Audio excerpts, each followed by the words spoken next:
Hey everyone, hi. Oh, boy, okay. I've been trying to hurry up and get something set up here so I could just do like a quick show on something. So as everyone knows, I'm just going through all the claims from Emily Artful in her video. One of them is she explains, or she says that she set up like an IP catcher. She calls it a tracker, but it's an IP catcher.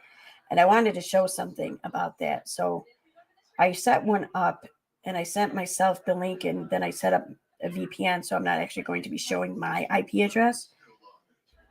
I just going to click on it. All right, where's the link? There it goes. No, it isn't it.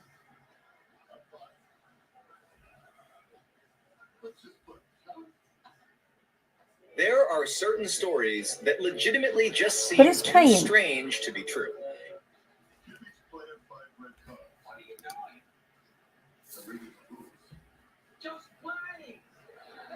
It is so weird. Okay.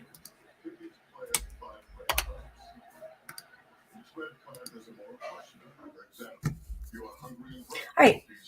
Just gonna send this again. Then I'm done. Okay. Copy. Okay. Send to myself.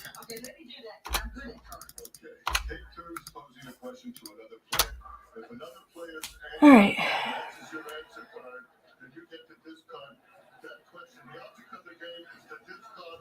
There it is. Okay. So I make sure that because I didn't actually like purchase a VPN. I did a free service thing, and I only got a few minutes left on it, so I got to hurry up and do this. I got to just connect to it quick. You were a famous movie star in the 1950s, but now you are strapped for cash. You were invited to endorse a diaper for bladder control. All right, this is pissing me off. Do you?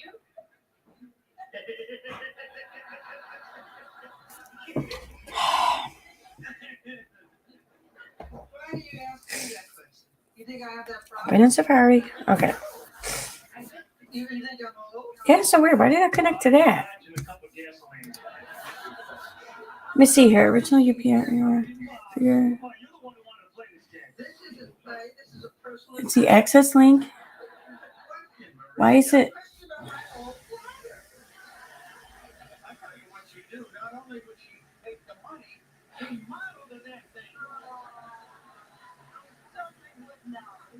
You know, I endorse the product because I use them myself. All right, could we ask another question? Because I got about the last couple of images out of my head. If you'd admit to it, it's the right thing to do. Oh, all of a sudden you have scruples. I got scruples, Marie. I got scruples the size of basketball. Here, go. All right, I'm gonna give that a minute to load, and then I'm going to go to chat and say hi to everyone. Hi. Sorry, trying to get this fucking thing set up. So who do we got here? Hi Reagan. Hi Megan. Hi Lily. Hi Animal Lover. Hey Sue Elliott. Hey Chronically B Queen B. Hey Great Day Mom. Hey Kara. Hey Lisa, just Lisa. So I wonder. All right.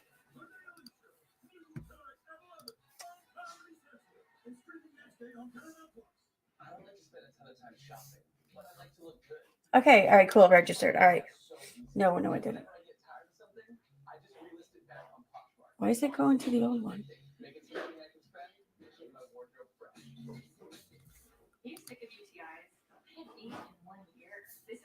Huh, that didn't work for some reason. All right. So, I might as well just, here, I'm going to share a screen. I'm going to show you exactly how I'm doing this. Because we will be talking about the whole VPN thing. Sure. You can hear me, right? Because I forgot, I'm using the lapel thing. Let me double check here in chat. You guys can hear me, right? Right? You guys can hear me? Let me see here.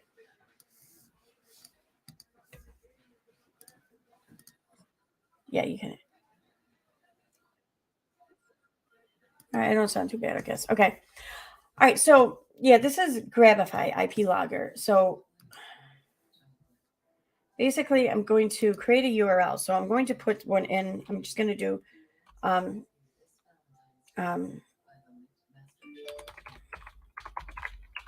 you can do any URL. It doesn't matter. Anyone else. It doesn't have to be a website you own or anything like that. It can just be any URL. So create URL. I agree.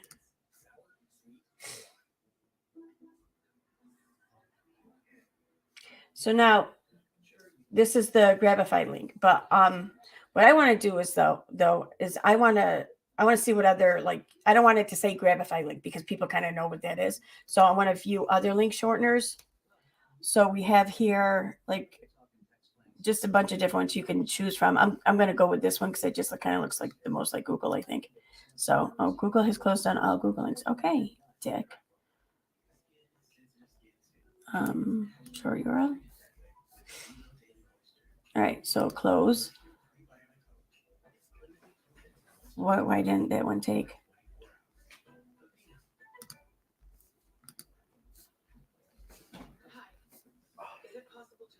All right, we do not have any affiliations with the distinct shown as prior shortest. Okay, so why isn't it applying?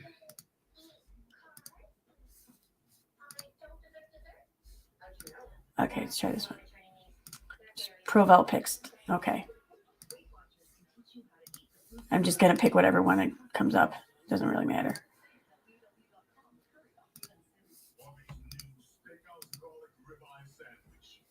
Okay, so we'll do reference, whatever.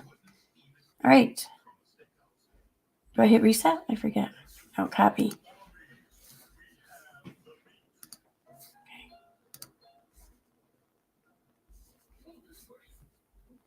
All right, so copy. I just want to copy it again. And this is the access link. So if I want to, it's for, like, say if it's, I want to check it in a couple days, I just have to go to this link here to access it. But before I do anything, I went right here. It says Smart Logger. I don't know how to pronounce it. I'm going to turn that on. Okay.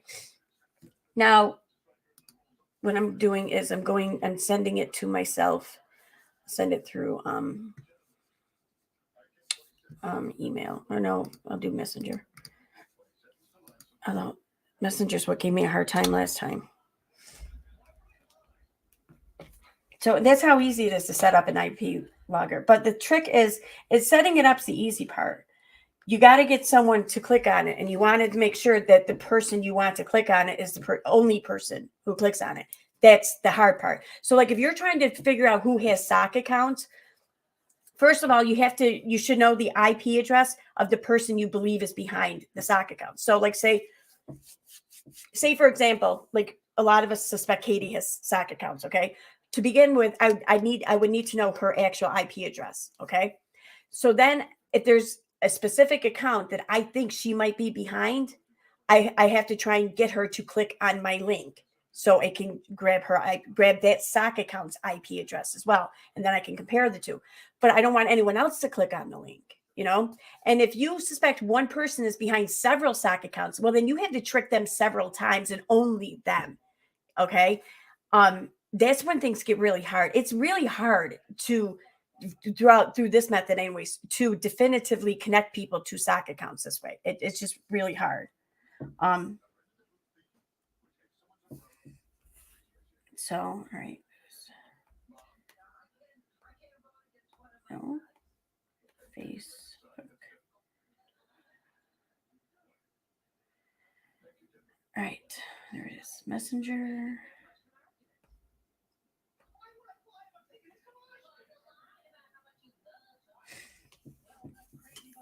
So I'm going to show you in a second, hopefully.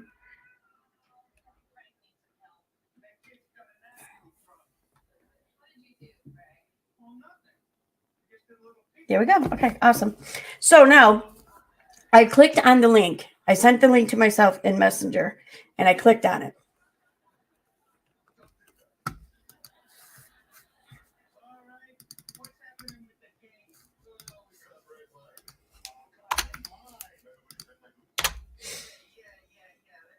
Now let's see the results of this.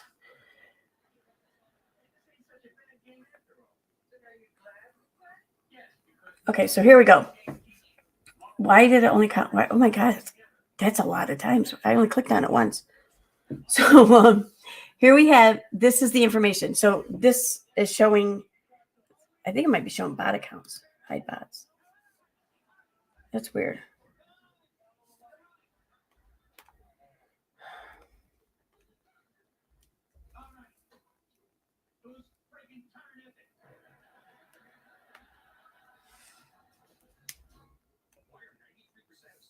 All right, so check.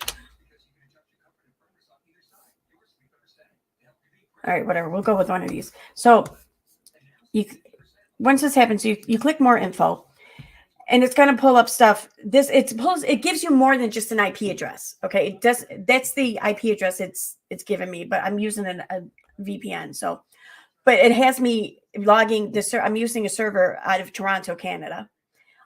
It's an external Facebook hit from Facebook, URL, user agent. Now,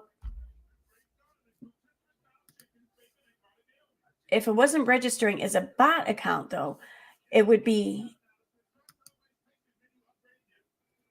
showing me device info, browser info, whether or not I'm in incognito or not. It would even tell me if I'm using a VPN or not.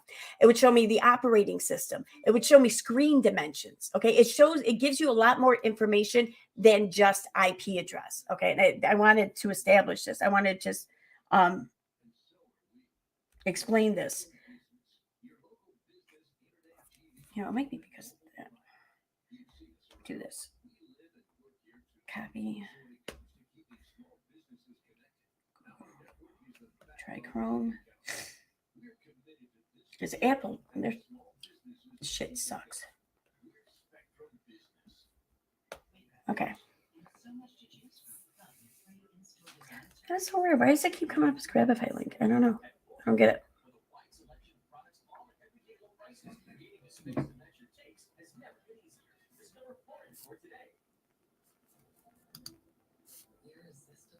Is this a more recent one? No.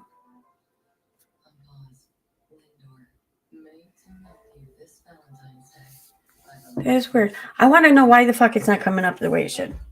So let's try this.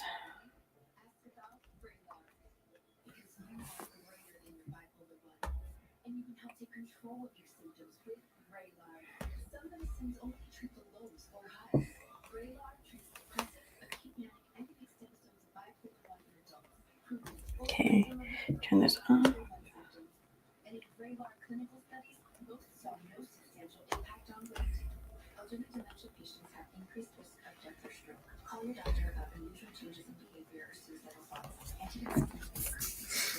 Okay, so you go back up here. Copy.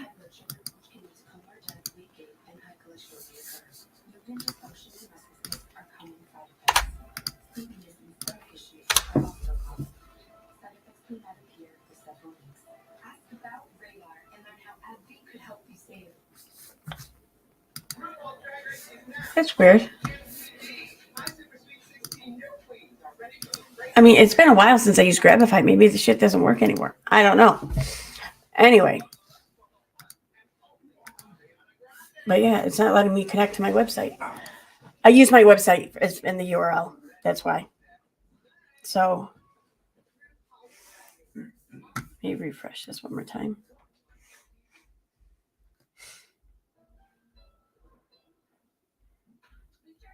Yeah, okay, so here we go. Right here. This is one. Oh, actual IP address. Fuck. Okay. Anyway, so as you see, it shows the landscape, ad blocker, no. Incognito, private window, no. Screen size, GPU, browser, Chrome. Operating system, device, Apple, touchscreen, no.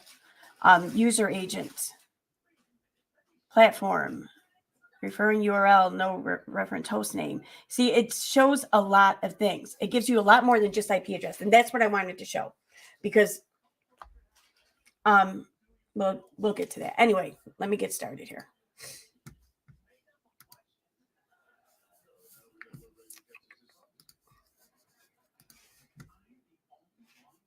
Also, too, if people are interested, I can show y'all like how to search usernames, emails, that's the word I'm looking at, not just usernames, like the ID names or whatever on social media sites, not to look up for real life information, just for internet activity. And that's it. That's all I ever care about. I don't care to know anything else. The only time you might need or whatever to know real life information is if you're trying to actually tie stock accounts to an actual person. But even then, I think all you need is a name connected to the email address. Like, that's it. So.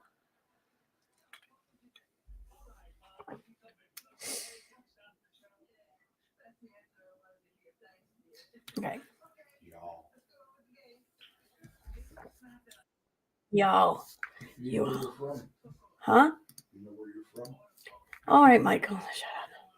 Yes, I'm from the South. You didn't know that? It's Utes. Utes. Utes. The 2 Utes. All right. Just pull up my notes.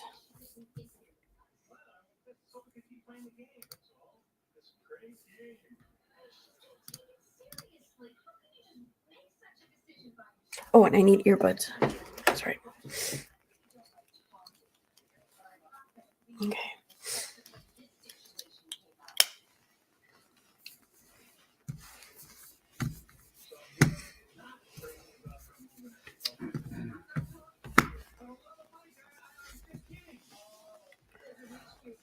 Oh, cool. They connected on Mackley. I didn't have to do anything.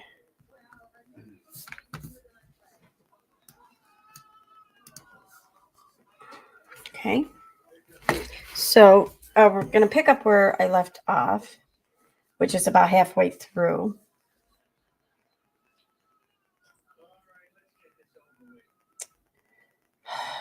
There we go. Okay, here are my notes.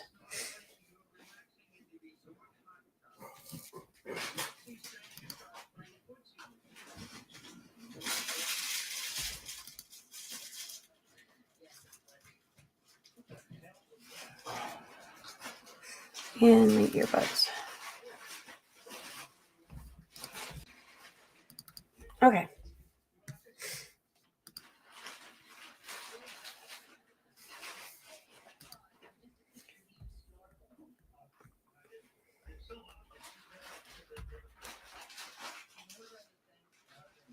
Now, where did I leave off in the notes?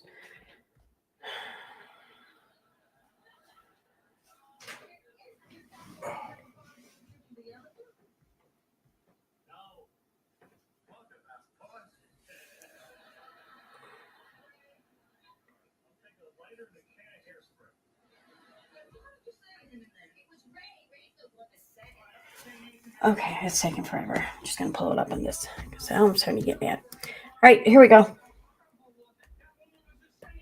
Look at that. Pulls right up on my fucking tablet. What do you know? What do you know?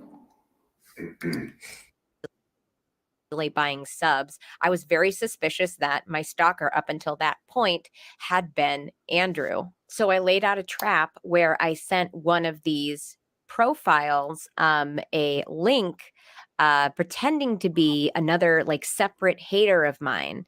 And on that link, I attached an IP tracker. And because we had mutual friends, I knew exactly where Andrew and Shannon lived. So I sent over the bait. He clicked on the link, and wouldn't you know it, the IP address took me directly to where they were living. What's interesting is back when my Facebook account was hacked, I wasn't aware that Andrew was doing any of this, right?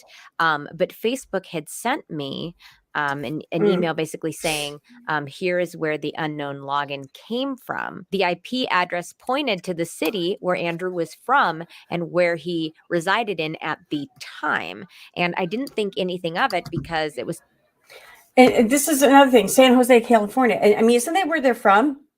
Basically, like no one involved lives there anymore. And it is public knowledge Shannon and Anthony moved out of California. 2013, I was 21. My world was small, and like all my friends came from this specific area. So it could have been anyone, really. But when everything started falling into place, it was like an anvil hit me. Of course it was Andrew. You've got to understand, it took a really long time for me to really figure out what was going on. For the long And that's all she gives about the IP address. She doesn't give, I mean, it's a public IP address. These IP trackers, they don't give out your private IP address. It's all public. So basically, it narrows it down to like a city block, like if you're in a heavily populated area, or within a couple miles if you're in a more sparsely populated area. Like where I'm at, my IP registers at Deerfield, New York, and that's like maybe 2 miles from here. So, and it's not an IP address that's connected to your device or anything. It's connected to your internet service provider. That's what these things give out. And the thing is, though, is that, like I was saying before, you can't just like post that publicly and just be like, hey, check out this link, and and have people click on it, because you're trying to trace one specific account back to someone, and you need to know the IP address in which they are at to begin with. So her just saying it traced back to the same city that they were living in, it could be anyone in that city, and especially if it's a city that they're both from, or they both live near and grew up near, then they're going to know people in that city. It could really literally be anyone. And she says too that she sent this to one account. That would just mean that there's one connection possibly. But she doesn't give any information about this account, why she thought it was a sock, what it posted, what it did, why. There's no information given, nothing. I don't know. No one knows. No one can know what to make of this. I mean, like if I was trying to prove something through an IP catcher, or trying to prove to someone what I did through an IP catcher, I would show, listen, this is their IP address. This is verified. It's their IP address. This is what I did. This is why I suspected them of doing this. This is what I did. This is who I sent, where I sent it. This is why I know it was only them who clicked on this. And this is the information it gave me. And then if I sent it to multiple accounts, trying to show, a connection between all these SAC accounts, I wouldn't just show the IP address. Then I would show all the rest of the information, like I was pointing out here in the smart logger. It'll show device, browser, operating system, screen size, whether or not in incognito. It'll even tell you if it's a VPN that it's connecting to, So, but none of that happens. I mean, this doesn't show anything. It just doesn't, All right. For the longest time, I thought I had like 2 completely unrelated separate stalkers that were not related to one another, and that they were just harassing me. And this was like part of the YouTube environment. I just kept thinking, I'm not relevant enough to have 2 completely unrelated stalkers. This can't be right. Now this makes so much more sense, how they had the time and the resources to make so many sock puppet accounts. I mean, just tons. And I'm frustrated with myself that I didn't document more before like 2017. The truth of the matter is, I didn't want to see this shit. I didn't want to interact with these fucking sock puppet accounts that were bullying. See, it's another thing. I mean, I had no doubt that she had accounts bothering her. Right? I had no doubt. I mean, she's a YouTuber. She's gonna have a bunch of fucking accounts bothering her. I mean, we all, every YouTuber gets it. But I don't understand why certain accounts she suspects are sock accounts and others she doesn't, and what she's basing this on. I mean, I don't even know what account she is claiming that it's a sock account. Like she never names one or anything. I don't know. We don't know. Me and shaming me and fucking trying to rally people against me. So I would just delete and block and delete and block and Why am I buffering? Finally, okay. I consulted with a lawyer, and they're like, don't do that. Save everything to the best of your ability. You need to save everything. And after everything, I consulted with the lawyer. I went back to the police. I even hired a private investigator for a short time to do some digging. I, 1, ran out of money, and 2, was advised by the lawyer not to take this to court, that it would be a lengthy court battle, and it's not like justice will be served, because it's really hard to prove that Shannon and Andrew ran all those sock puppet accounts, because there was so many of them. And I fully acknowledge that probably not all of those comments were coming from Andrew and Shannon. But when you've been stalked as long as I have, you can detect your stalker's language to the point where I could start to differentiate the voices between Andrew and Shannon. And that's another thing. I mean, that may be a possibility, but unless you're talking to them often, you're not going to have anything fresh in your mind or any kind of pattern. Like, I know, like, a lot of us in the community here, like, we'll read comments from these, you know, crazy accounts or whatever on Katie's page, and we're like, dude, that's totally Katie. Yeah, she totally say that. But we don't know, you know, we just don't know. And the chances are of everyone that we suspect being Katie is, you know, small, maybe a few, you know, but maybe, I don't even know what the odds are on how many, but I'm sure some are, don't get me wrong, but like, we don't know. And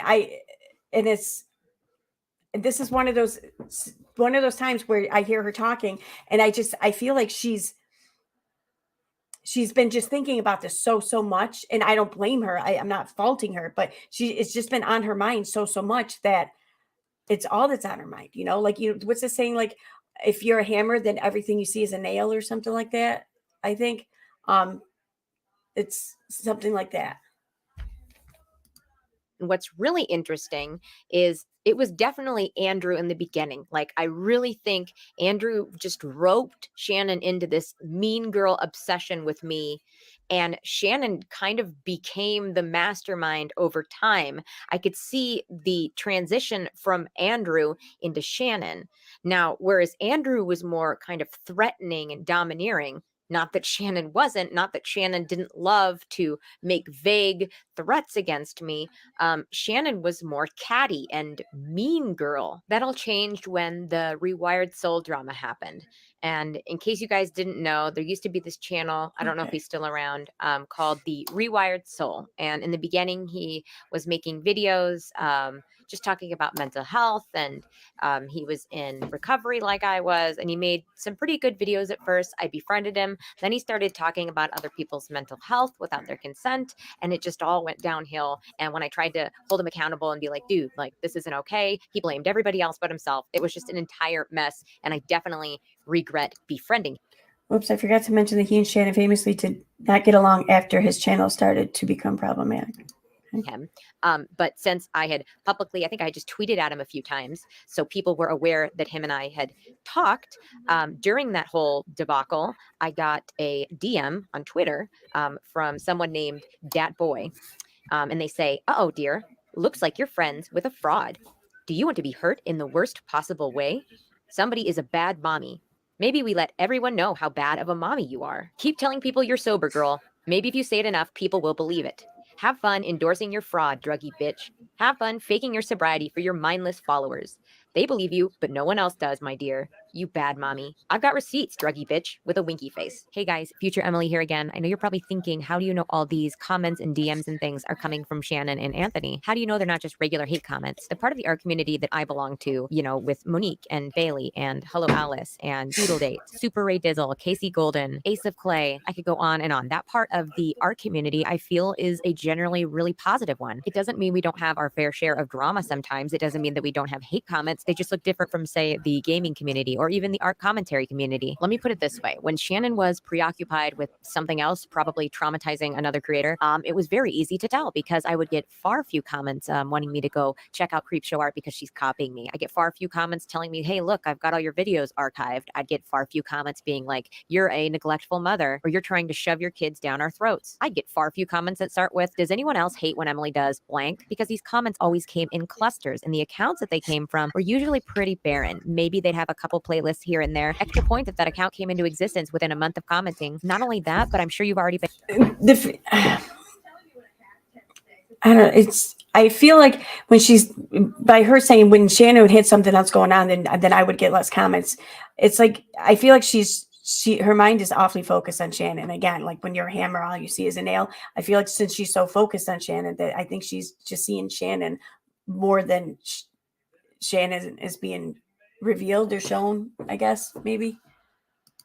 already been able to tell that Anthony has a very specific way that he types, a very specific way that he phrases things. He likes to wax poetic with a hint of trolling in there. Shannon is typically a lot more long-winded. She likes to make a lot of excuses to try to cover her bases. The one thing they have in common in their phrasing, though, is they're incredibly condescending. They like to talk down. They like to shame. Like Anthony's tweet to me, for instance. 200,000 views isn't viral, Judd. Snarky, condescending, patronizing. He wants you to know that you're pathetic. Whereas Shannon's language is a lot more overt. Have you guys seen Emily's shitty jewelry and charms? Like, do people actually buy these? I also think Shannon really gets a kick out of seeming like she's helping you and being a good person, when in reality, she's just reciting all the dirt that she has on you, just to remind you that she could bury you in a second. But if you try to speak up for yourself, she's like, oh my God, you took it the wrong way. Wow. Again, too, she's not providing any examples of this. It may very well be true. Don't get me wrong. Okay.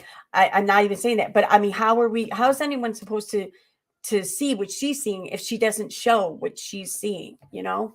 Like, there's nothing. At this point, I feel like she's just telling a story. Wow. You'll see a few really great examples of that later on in this video, but I'd also highly recommend checking out Hopeless Peach's video on the matter. Peaches shows a few really good examples of her trying to calmly stand up for herself, only to be met with gaslighting from Shannon. I'm sorry I keep popping in here like this, but I feel like this specifically is something that needed to be said so you know what to look for going forward. You can even see the shift from Anthony to Shannon as the years go on. Now, my addiction was something that I think fueled. Another thing too, like as far as the whole lolcow thing, I know that she does throw in some of the lolcow comments to make her case, but she doesn't do it much in this video anyways. She's explained scenarios and situations and times where she was convinced long before lolcow that it was Anthony and Shannon. Andrew and Shannon's obsession with me. I think they looked down on me for it. And I think they thought that made me less than. I think they thought that made me like a party girl, which is, I mean, the opposite of what my addiction was like. And I think that kind of gave them like a free pass in their mind to treat me like shit. So it was something a lot of their sock puppet accounts like to bring up, trying to disprove my sobriety. Also, I don't know if you guys are noticing kind of a speech pattern here, but when they talk to me, it's very condescending, it's very snarky, accusatory a lot of the time, and threatening, just like a very veiled, vague threat. Except in this instance, it's not veiled. It is a direct threat. I'm going to hurt you in the worst way. And I interpreted that because they kept saying mommy, mommy, to mean they were either going to hurt my children or find a way to get my children taken away from me. Because this is not the first instance that Shannon has alluded to me being a bad mother. Many years ago, I made a few videos that I have since deleted that were just totally for fun. It was like kind of a silly, not like alternate reality game, but I changed my channel for Halloween. And I did this thing with my, at the time, I think he was like a year old, my first son, Beanie, let's call him Beanie. And we did this really fun, like literal like a collaboration between mommy and baby. And it was about like how he's got the spawn of Satan inside of him and we have to exorcise him. And if you guys were around then, you know, it was totally harmless, super cute. My baby and I had lots of fun. And it wasn't like this thing that I was like trying to get so much money for. I knew it was quote unquote off brand. It was silly. It was cute. I'm sure it exists somewhere. I'm sure somebody made a copy. And if you watch it, it was just dumb and campy and fun. And I'm glad I did it. I'm still glad I did it. We had so much fun making it. And I've shown my son since, and he just thinks it's the funniest thing. But for some reason, I just kept getting the same comment over and over and over. Oh my God, aren't you guys so like grossed out that she's trying to monetize her kids? Like, oh my gosh, she's just shoving her kids down our throat. And I'm sorry, I do one thing. I did that one thing. I have no doubt that she got comments like this, like that. I mean, just from what all of us have witnessed with all this nonsense debacle and how everyone's being accused of exploiting shit or, you know, using a man's coma for money or whatever else, you know, like people are always going to judge that you make money on YouTube and how you make your money on YouTube. It doesn't matter how righteous you think you are. There will be someone who finds issue with it and makes this very vocal. It's always going to be the case. And you know, that happens, I think, a lot too, when it comes to kids. I mean, how many times does Katie hear that she's exploiting her kid, right or wrong? I'm just saying, how many times does she hear it? You know, I have no doubt that Emily heard this often. I just don't see how the simple fact that she heard it just equates to it being Shannon. That little series, it was like 3 episodes with my son, who, I mean, my kids are my life. Like, I think about them constantly. They're my greatest inspiration, my greatest motivation. They have saved me. My babies are my everything. And so to have that, like, accusation lobbed at me was frustrating. And then on my old Redbubble account, I had made a shirt with my son's face on it, and he's a little lollipop, and I think it says "One Cool Dude." I never made that public, like I never advertised it as merch. I put that in my Redbubble shop and ordered 2 of those shirts, one to send to my dad and one to send to my best friend, because obviously they love my son. I didn't ever advertise this, ever, ever, ever. But Shannon took this and was just hell bent on being like, look, she's trying to monetize her kids. She's trying to get money, make money off her kids. Like, I'm so sick of these pregnancy updates. It might be really hard for you to see your channel as anything but a money making machine, Shannon, but that's not what my channel is. That's why I did, to my knowledge, Shannon didn't post this. I mean, was it a sock account that posted this and she's assuming it's Shannon? This isn't, no, she doesn't say this. I did the cute little series with my son. That's why I did pregnancy updates, is because my channel is more to me than just a fucking money machine. I know things like that don't get that many views, but I don't care. I genuinely enjoy sharing that little piece of my life with you guys every now and again. I love being a mom. That is part of my life. That is part of my existence. So I'm happy to share it with you guys in bits and pieces. But if I do that even a little bit, Shannon would just jump out of the woodwork to either accuse me of being neglectful, abusive, or trying to monetize my kids like I was fucking daddy of 5 or something. I just thought that was the most ridiculous claim. If you look at her lolcow post, she really likes to paint me as a really bad mother. For instance, she says, she really likes to paint me as a really bad mother, she says, but she actually only has one bad mom post on her lolcow history. The rest must have been YouTube comments, and I was misremembering it. Emily Artful uploaded 2 videos trying to explain her absence, when in reality, she left because her views are terrible. Before she left, she was tweeting and deleting about how bad her views were because no one wants a podcast of her talking with other artists. People want fake story times from her, and that's it. That's why none of her other content breaks 100,000 views. So she makes a video saying she almost killed her child 2 times because she got him sick. Then when no one cared, pretended it was creator burnout. That is just a flat out... I know nothing about that, nor do I care. But even that comment right there is, argument's sake, let's say that it is Shannon. That's not at all like a personal or private, like, kind of comment or even attack against Emily. That's a creator kind of thing. That's a creator issue. And when it comes to lolcow too and creators, I have no doubt that there are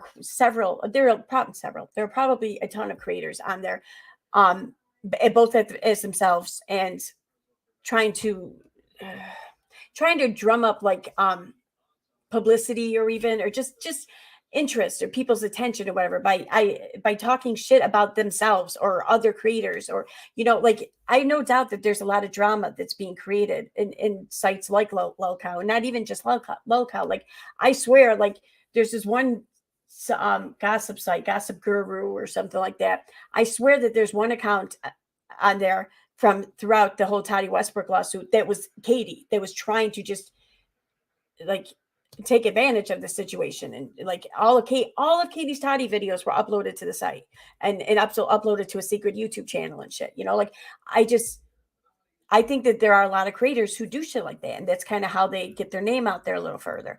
And I think it's, I don't know, I don't get it. Like, if you're not growing organically, then you're not going to be able to sustain your growth, in my opinion. So, I mean, I personally just don't see the point in non-genuine growth, really.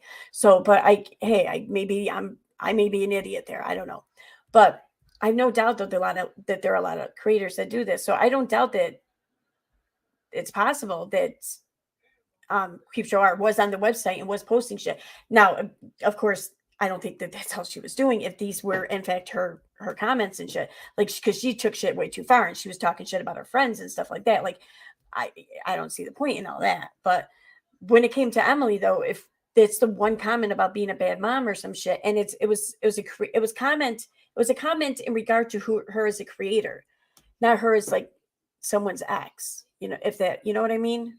So I don't see the point really in making sock accounts to come at Emily and threaten her not her life per se, but her happiness in life, her life happiness, whatever, to threaten all that and to hold shit over her head and to try to torment her or destroy her or whatever. But then go to lolcow and just post about her YouTube channel, like it. I don't know. I don't feel like that they're the same kind of action. That's all. out lie. And this is what is so disturbing. She would watch my videos and then go to lolcow, it seems, and just lie about what was in the videos, because most people can't even be bothered to go and watch and make sure what she's saying is the truth. And pretty much everything she has literally ever said about me is exactly that. She takes a sliver of truth to make it believable. So she takes something that I may have said before in a video or tweeted out before, and then she lies. She attaches lies to it because most people could not be bothered to go back and check. So they move on with a really negative opinion of me. And that's exactly what she wants. The video she's referencing, I posted back in July of 2019. It's called These Past 2 Months Animated. And already in the thumbnail, it's got my little Bubby's character like stressed out with the words too much over it. So no, it's not like I posted that video and then all of a sudden nobody cared. So I backtracked and said it was something different. The whole video was to express that I was burnt out, not just creator burnout, but just burnt out in general. And no, Shannon, I did not almost kill my kid 2 times by deliberately getting him sick. What the fuck? What video? She says, in the video, I stated that Beanie, my son, had a slight cold. So slight that I wasn't sure if it was allergies or not, which is often the case. He went to bed one night, and when I got him in the morning, he was breathing a lot faster than normal. This signaled to me that I needed to call his doctor and ask what he thought I should do. He had us come in, checked him over quickly, and at first, he and his team were about to suggest that we take him to the ER. However, upon testing his oxygen, they determined his levels were actually pretty good, even though he was still breathing quickly. They gave him a steroid that was to take about 6 to 8 hours to work, unfortunately. A 15-minute albuterol treatment on a nebulizer, gave us an albuterol inhaler, and they had an office, and then sent us home. He struggled for a few more hours, but once the steroid kicked in, he improved tenfold. Video were you watching? Sorry, I started to lose my cool for 2 seconds, but I didn't try to deliberately get my kid sick and kill him twice. That is such a bizarre accusation. But again, just constant accusations and comments about me being an abusive mother, me being a neglectful mother, me being a terrible mother. And if it's one thing that she's saying constant comments, whatever, but she just said though that there was one such comment on lolcow, and she must be thinking of YouTube comments, but she's not providing any. Confident in, if it could be nothing else. Also, my son was born with pneumothorax, air pockets on either side of one of his lungs, additional long-term respiratory damage, and he inherited severe asthma, which developed when he was only 18 months old. If you take one casual stroll through my Twitter history, you can see all the times Beanie ended up in the hospital because one tiny cold would turn within hours into a massive asthma attack. It took us a whole year of regular hospital and immunologist visits before we finally found the best medicine for him. Anyone with asthma or respiratory problems can vouch for how terrifying it is to go through all of that, especially when it's impossible to predict when an RI, respiratory infection, a cold, or even just sniffles might turn into a life or death I will situation. stand on the tops of the highest mountain and say it at the top of my lungs. I know I am a good mom. So I think it's important you guys remember that Shannon likes to take a sliver of truth so things seem credible and then sprinkle in all her lies. This will be important later. On October 24th, 2018, I posted a video called My Problem with a Big YouTuber. Don't go looking for what?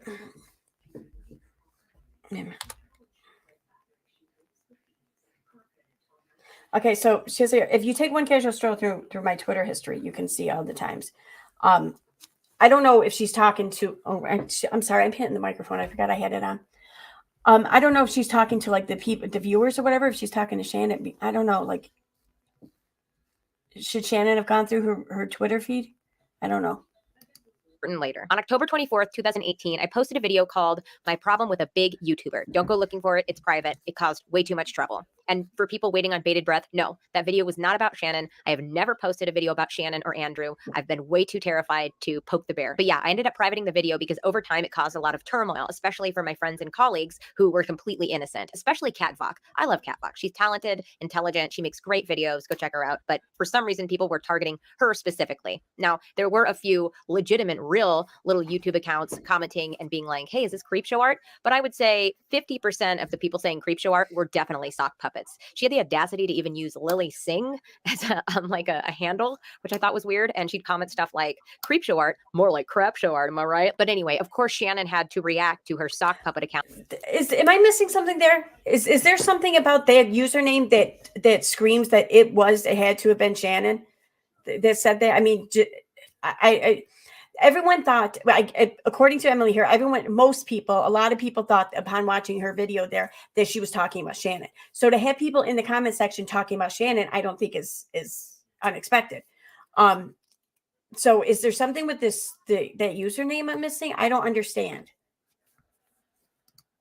accounts accusing her on her Instagram story, apparently. At this point in the saga, I kept Shannon at arm's length. I didn't really want anything to do with her. I just acknowledged that she was another art YouTuber that exists, and that was with my abusive ex-boyfriend. I wasn't 100% sure if she was in on it or she was actually also a victim, but I was definitely leaning towards the idea that Shannon was involved somehow, because I noticed over the years that my stalker's language sort of changed, how they spoke to me changed, but that snarkiness, the accusations, that all kind of stayed the same. So the beginning, I don't know if you've noticed, but it was like very scary, like, you know, like someone who's going to shoot up a school. And in my opinion, a little bit more of like a masculine, domineering, like vague, aloof, but terrifying kind of voice into a more catty, mean girl, bitchy voice. So that led me to start to think that maybe Shannon was involved. So because of all this uncertainty and me not knowing what role Shannon played in all of this, I didn't follow her on social media, but I didn't block her either. I wanted that line of communication accessible in the event that something, you know, terrible happened, then I could confront / let her know what's going on. Because again, didn't know if she was involved, didn't know if she was totally oblivious. So of course, her Instagram story totally went unnoticed by me. And if she messaged me with one of her sock puppets, well, I didn't see it, because at this point I had made it publicly known that my DMs were closed. Didn't even check message requests. Why? Because Andrew and Shannon have literally changed my brain chemistry because of their incessant harassment. Before, I would get a new message from someone I didn't know and I would be excited. Now when I get a message from someone I don't know, I feel deep, sickening anxiety. Shannon's post reads, "The people linking me to Emily Artful's video, I've seen it, and no, it wasn't me," plays Shaggy in background. I've said multiple times that I won't collaborate with other YouTubers because I don't enjoy the implications people get from it. Even if this isn't what the person is thinking at the time, collaborating with someone is a business move. You gain from that partnership. And I never want to be in a position where someone thinks I owe my following, money, and success because of someone else. That's gross. Also, less exciting, and something I might open up more about, but for about 12 years now, I've been harassed online by the girl who catfishes me. I know it's her because she ended up admitting to it last year when I called her out on it, saying it was because she was stressed and didn't have another outlet for it. Also, she felt betrayed because I stopped responding to her emails after a while. Because of her harassing me, my boyfriend, my friends, and sometimes going as far as to try to get me fired, I don't trust people very easily online. Isn't that a coinky dink? That right there is the most passive aggressive shit I have ever read, and is also one of the many breadcrumbs that she started leaving behind that she had a.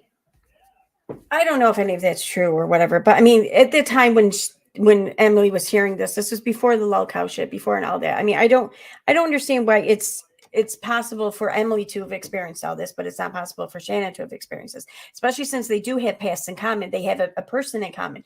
They know a lot of the same people. They run in the same crowd basically online. So I mean, I don't think it's unheard of. You know, I know, just because if you're going to use the argument that because it happened to me, it couldn't have happened to them, that kind of collapses on itself. Because if you want people to believe it's possible that it happened to you, well, then it stands to reason that has to be open that it's possible that it happened to someone else too, right? I mean, that's how I see it. I don't know. A quote unquote stalker named Amy. I think it's funny that she picked the name Amy. I think she deliberately picked a name that was very close to mine so that if I ever came out with allegations, she could be like, see, I even chose Amy because it's. I'm sorry. I don't see how Amy and Emily are like, they both start with vowels and have an M in it, basically. Like, I don't know. I never confused an Amy with an Emily. I never said Emily instead of Amy. You know what I mean? It's not like John or Jim or something. Like, you know, I don't know. It's just the names have always been very different to me. I don't understand how she's saying they're similar. It sounds like Emily. And of course, she picked all the things that she did to me. So then I couldn't even come out if I wanted to, because then it would seem like I was copying her instead of her copying me. Now, the reason I think she started leaving breadcrumbs when she did is because that Snapchat exchange that I had with Andrew, I obviously screenshotted all of that. What does Snapchat do when you screenshot? It notifies the other party. So at that point, they would have been made aware that I was compiling evidence against them. I had also stated publicly, whenever I had just mentioned my stalker in passing, that the way I am trying to protect myself is saving everything. Okay, so she uses that Snapchat conversation again as like proof or something. She says that she took screenshots of it, and Snapchat would have then notified that Shannon and Anthony that Emily was taking screenshots of it. So then she's saying that they would have known that she was documenting shit. But it's been established in my last stream that whatever was behind that Snapchat conversation with Emily, it was a bot. It was a prank, or it wasn't. I mean, it was a known internet hoax, basically. other people were getting them too in 2017. And it was all like generic information about Emily, and everything that it said to her was very vague and like, I don't know, just it was nothing definitive or specific to her. And also too, like she just said here at the end that here, let me Now, because I didn't see Shannon's passing, the way I am trying to protect myself is saving everything. Now, because I didn't see Shannon's Instagram story right away, she ended up DMing me herself on Instagram. Now, because we had that conversation about her potentially changing the name of her Storytime series, the message thread that Shannon and I had was not in her potential story right away. I am trying to protect myself. It puffies the other party. So at that point, they would have been made aware that I was compiling evidence against them. I had also stated publicly, whenever I had just mentioned my stalker in passing, that the way I am trying to protect myself is saving. And that's another thing. Like I feel like this is a contradiction because she says that Shannon started talking about things publicly, and she thinks that there was a calculated move so that now Emily can't do that without sounding like, oh, same thing happened to Shannon or whatever. But then she just says here that whenever I would mention my stalker in passing or whatever, on social media, well, then why doesn't the expectation or whatever is still apply to Shannon too from the other point of view? Like if Emily's mentioning this on social media publicly, then Shannon's talking about it. Wouldn't that mean that people would be saying to her like, oh yeah, Emily said the same shit? You know what I mean? I don't see how this is so many things. It seems like she's basing her belief on. She's not also applying and to Shannon or to her. Okay.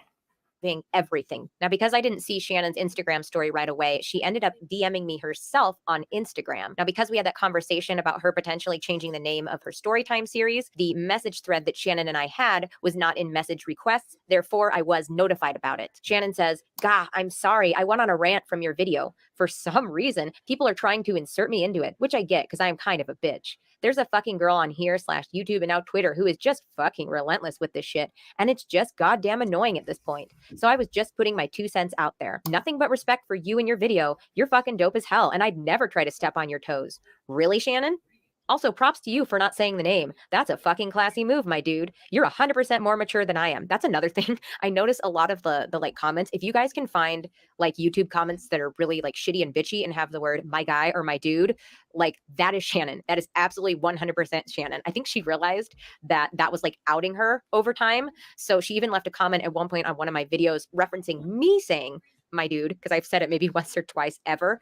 And she said, ugh, like people who say my dude like have an IQ of like 4. It was something really catty and terrible. So I just thought that was kind of funny. And after I read those messages, I just couldn't take it anymore. My adrenaline right now is literally like just so high because I remember that exact moment. My hand is literally shaking. I just feel like I could lift a car right now. I couldn't take it anymore. So I finally just decided I need to confront her because everything was falling into place. I knew exactly what she was doing. This exchange is going to be long. It is 41 screenshots long. So I'm going to try to get through it quickly, but I just want she doesn't show all 41. It's not that many, but I don't know. She's when I read that message from Creepshow or from Shannon to Emily, like she's nice to her in that message, right?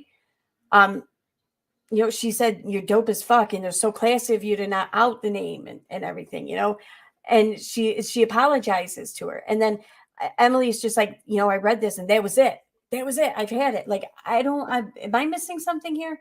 Like, I get it. If Shannon was like just gaslighting her or whatever along the way, then yeah, I get it. But I mean, I'm not seeing that with what I'm reading. I'm not, like, not even a little bit. Like, I don't get it. And more importantly, I don't get how, like, so many people across social media, like this is everything I'm seeing is everything that they seen. Especially a lot of people came into this in the beginning not knowing anything. Like, I have no preconceived notions or whatever of either party involved, nor do I have a dog in this fight. And I'll be honest, like, I look at a lot of the information that Creepshow Art put out there in her video and that Google Drive folder. And a lot of it it doesn't even register with me. Like, she offers like all these examples on why she's what she calls as proof that Emily Artful was actually sober throughout the years. I call bullshit to all of that, because people are going to post whatever they want to post online. They're going to put out whatever image they want to put out, and then they're going to do whatever the fuck they want behind closed doors. I get that. I understand that. And so I'm not oblivious to this. I know that there's a lot of shit that Shannon is trying or has put out there as proof or evidence. That's just, it's bullshit. It's moot, whatever. It's not applicable in my opinion. So, but the same thing goes here too, really. I mean, I feel like there's all this drama and shit between all these people, and there's people's worst fears or whatever have been going through their heads throughout all of this interaction here and there on social media, and they just bought into their worst fears, and this is the manifestation of that. Maybe, like, I don't think that anyone's lying or making shit up here. I just don't think it's I don't think that this is what she believes it is. I just don't. But I do believe that she believes it. It's that, if that makes sense. Just want you to pay attention to how easily she manipulated me, took advantage of my kindness, of my willingness to give her the benefit of the doubt. And notice how she uses her fake stalker story to try to get some sympathy from me, weaken me, and then further manipulate me. Also, apologies in advance. On the bottom where my empty text bubble should be, it says, because like I said, I don't want to hurt or ruin anyone's lives, for every single screenshot. And there's like Shannon's little bubble above it. I don't know why that happened, but it's there. And for the sake of authenticity and time, I'm just going to go ahead and leave it in. Are you the one that's been stalking me? Or is it Andrew? We can be candid now because I know it's one of you. Those fake accounts you've been making have led me right to Oregon. I suspected it was him at first when he went on a spree on his main account on Twitter, trying to convince my followers I bought my subscribers and my views. Almost immediately after he did that, a mysterious new Twitter account accused me of the same thing, also with an IP from that area in Oregon. When I first started to get harassed, you both must still have been in San Jose because that IP came from somewhere in San Jose. But at the time, I had no idea who it was. But now, over time, in order to protect myself and my family, I decided to get smarter. So I just really don't know if it's you or him. Either way, I've been giving all this information to the police, including the more accurate IP from that Lily Singh account.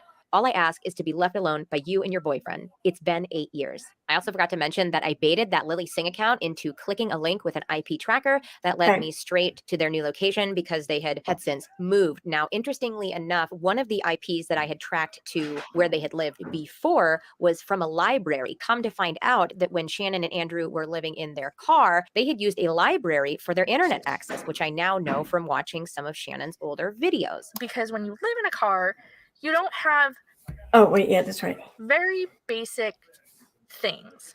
Like, you don't have a kitchen, and you don't have a living room, and you don't have a bed, and you don't have a bathroom.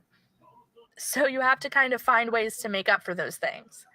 So for a kitchen, you can fool yourself and say, oh, I'm going to have salads at Walmart. I'll just go and eat really healthy. But most of the time you're having Taco Bell. For a living room, you have a Starbucks or a library because you can sit there essentially the entire day and no one cares. So she says they're a Starbucks or a library, but when Emily Artful mentions this IP address, it's just the library. It's not Starbucks or a library. So, I mean, yeah, sure. Is it possible? Absolutely. She's explaining this as if this is some definitive thing, but it's not. It's not. And again, we don't know. I don't know how she set this up. I don't know if anyone else clicked on this link, if it was shared someplace where anyone else could view it, could see it, could click on this link. I don't know how many instances that she's pulling this information from that's clicked on this link. And like I showed you guys at the beginning of the stream, it's not just IP address. You can pull up device info, browser info, operating system info, whether or not they're in incognito, whether or not they're using a VPN, screen size, so why not mention that as well? It's just the IP address. That's it. Assuming that it's accurate. So what our schedule basically was on a day-to-day basis was basically to get food at about 9 a.m. or so and make our way over to the library and set up so we could essentially work till about 2 or 3 and then get food again and then come back and work till about, I don't remember if it was 9 p.m. or 10 p.m. when it closed. But we would basically work there all day. So that's an even stronger confirmation for me that, in fact, the person who was stalking me all this time was definitely Shannon and Andrew. Shannon says, literally neither, dude. I say, then why did your boyfriend go off on me randomly for quote unquote buying subs and views, like from his actual account? This happened almost a year ago. Shannon says, look, Honestly, I'm sorry from what you've gone through. I don't know you all that well, but accusing us of doing shit we don't know about isn't cool. Like, Andrew already told me that you thought he did it, and honestly, I didn't worry about it because it didn't seem like that big of a deal. Also, about the sub buying thing, I got message about that as well. Like 5 accounts messaged me, and I know they messaged other art YouTubers. They also messaged me edits of shit about you from before the Emily Artful account. Shit that is literally none of my business. That makes no fucking sense. Why would this person who has shit on me send stuff to Shannon, but no other commentary drama channel? If they really had shit on me, don't you think they would really want to try to get it out there? No, this is just one, a cover up, and two, this is her in a very roundabout, sneaky way. This is how manipulative she is. Telling me that she still has those photographs of me. Hey, do you know those photographs where you're in compromising outfits and positions, and in some of those pictures you're a minor? Yes, I still have those. I said, look, I'm sorry. I don't see how you get that out of what she wrote there. Like, I don't. And I no doubt, just as my experience as a YouTube content creator, and I have less than 5,000 subs, there are always people in your DMs telling you things about other creators, or telling you things that other creators said or did, or what their opinion on things with other creators. Like, I mean, and if you talk about that creator, then it's even more than just 5 people. You know, it's a lot of people. So, I mean, I have no doubt that this happened, but it's not a strange thing that happens. I think it happens to a lot of creators. I think it's kind of normal. Oh, and I'm reading this too. Look, all I'm saying is I want to be left alone. It's not, if it's not you, then great, but I just find it strange. I have zero contact with Anthony, and then he just explodes to me randomly from his personal account with his name attached. Now, she's talking about the tweets, the 2 tweets that he sent out to her. I mean, I don't see how that's exploding. He just said 200K isn't viral, dude, or whatever. You know, that's really it. all I am saying is I want to be left alone. If it's not you, then great. But I just find it strange. I have zero contact with Andrew, and then he just explodes at me randomly from his personal account with his name attached to it. Shannon says, I feel ya, but I can guarantee it's not him. If you want to Skype or FaceTime, I'm up for it, because literally I have nothing to hide on this end. Yeah, you do, Shannon. Yeah, you do. And with that being said, Andrew has a trollish sense of humor. He thought it was funny, but I guess it crossed a line. I said, really? I don't believe that, because literally Oh, yeah, that's right. Okay. Honestly, literally counter 3. Me too counter. I mean, I don't understand the counting here, but whatever. no other art YouTuber has said anything about that to me. I'm friends with a handful of them. Why just you? Please understand why this sounds. And again, like even Creepshow Art didn't say anything to her about it until just now in this exchange. You know, so I mean, if she more or less had to like kind of pull this out of Creepshow Art, then I mean, why would anyone else say it? I don't know. I feel like she's reaching here. And yeah, just based on this alone, I mean, yeah. Sounds strange. Shannon says, no, I get it. I had screenshots from them that they had sent to other people. And then when I went to report them, they deleted the account. I said, yeah, I get it would be like him if I had had any contact with him. He wasn't even following me at the time. It was 100% random. 100%.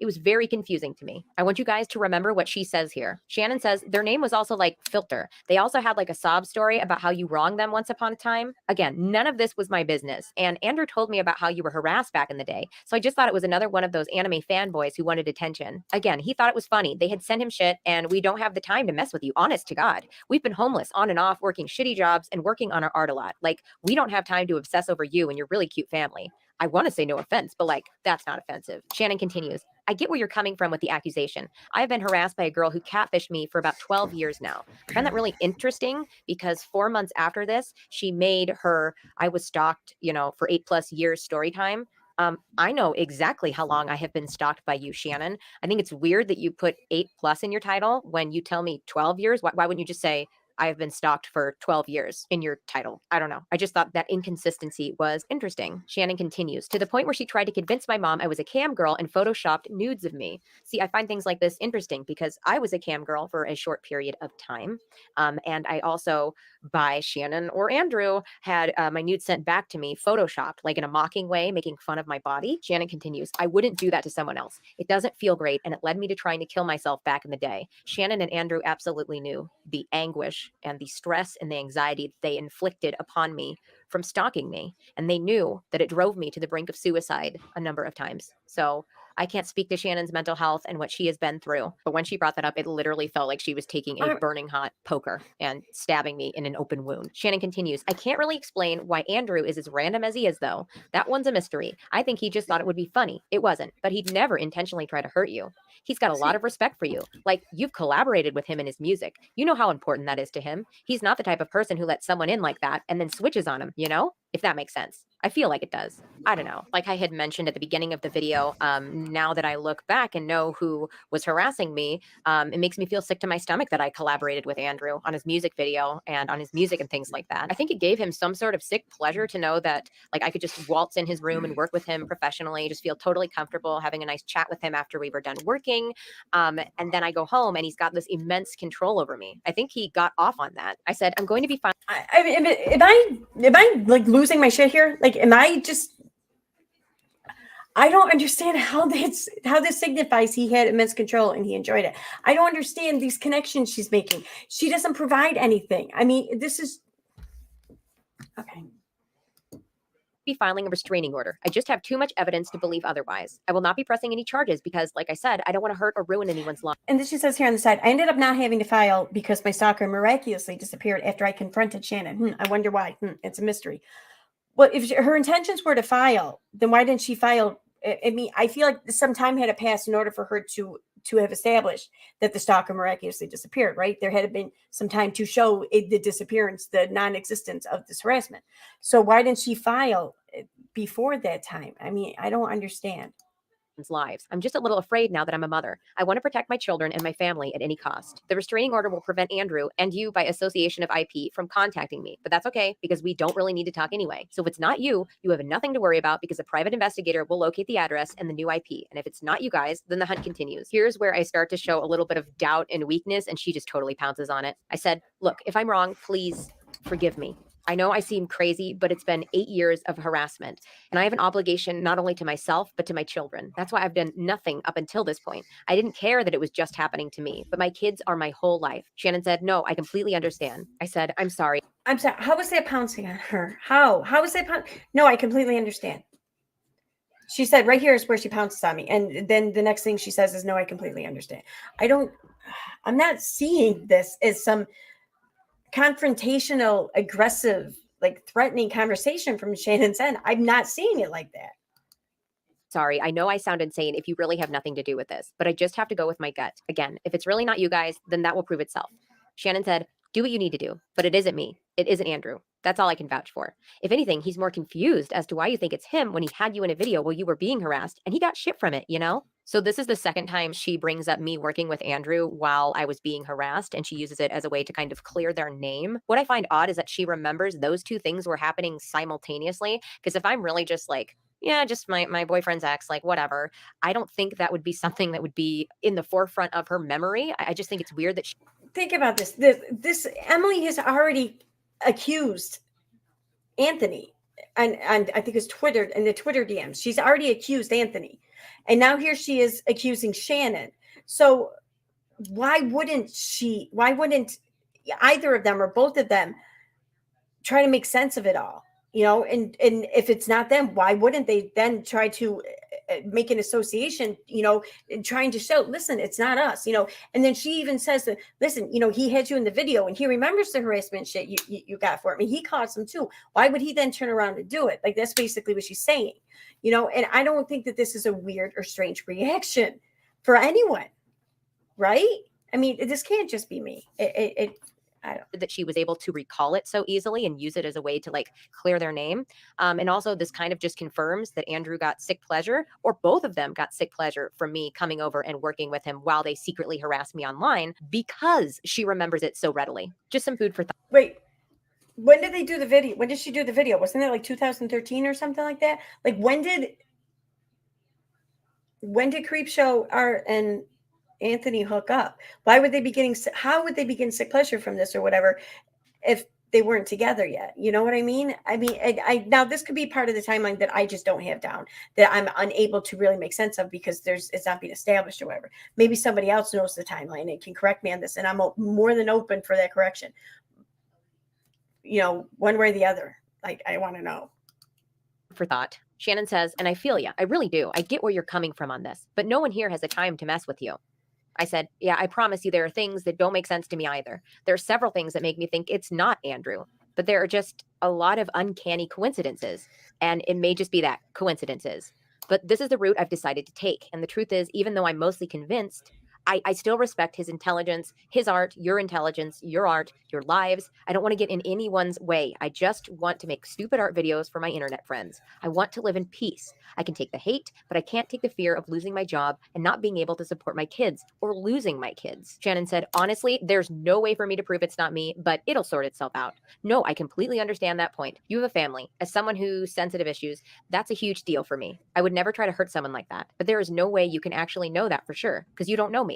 And then because of what she mentioned, I start to soften a little bit, to have some sympathy for her. And I say, yeah, I know, Shannon. I know you don't. And I'm sorry. I really am sorry. If I'm wrong, I'm so sorry. But I just have to do this. When I first suspected Andrew, I actually worried about you. Part of me wanted to reach out to make sure you were okay, but I wasn't sure what was real or what wasn't. Shannon said, all I know is that he has too much respect for you to do that. I don't know you well enough to spend that much time on it. And you need to do what's right for you. No, I completely understand. If I thought your partner was doing that, I'd probably want to reach out too. You don't have to be sorry. I understand. I completely get it. When I was going through shit, I once accused my sister of being behind it, so I understand. Then I said I thought it was maybe Andrew and Brandon for a time, especially because Brandon is so intense and that can be contagious. And then when I brought up Brandon, it was like she saw an out and pounced on it.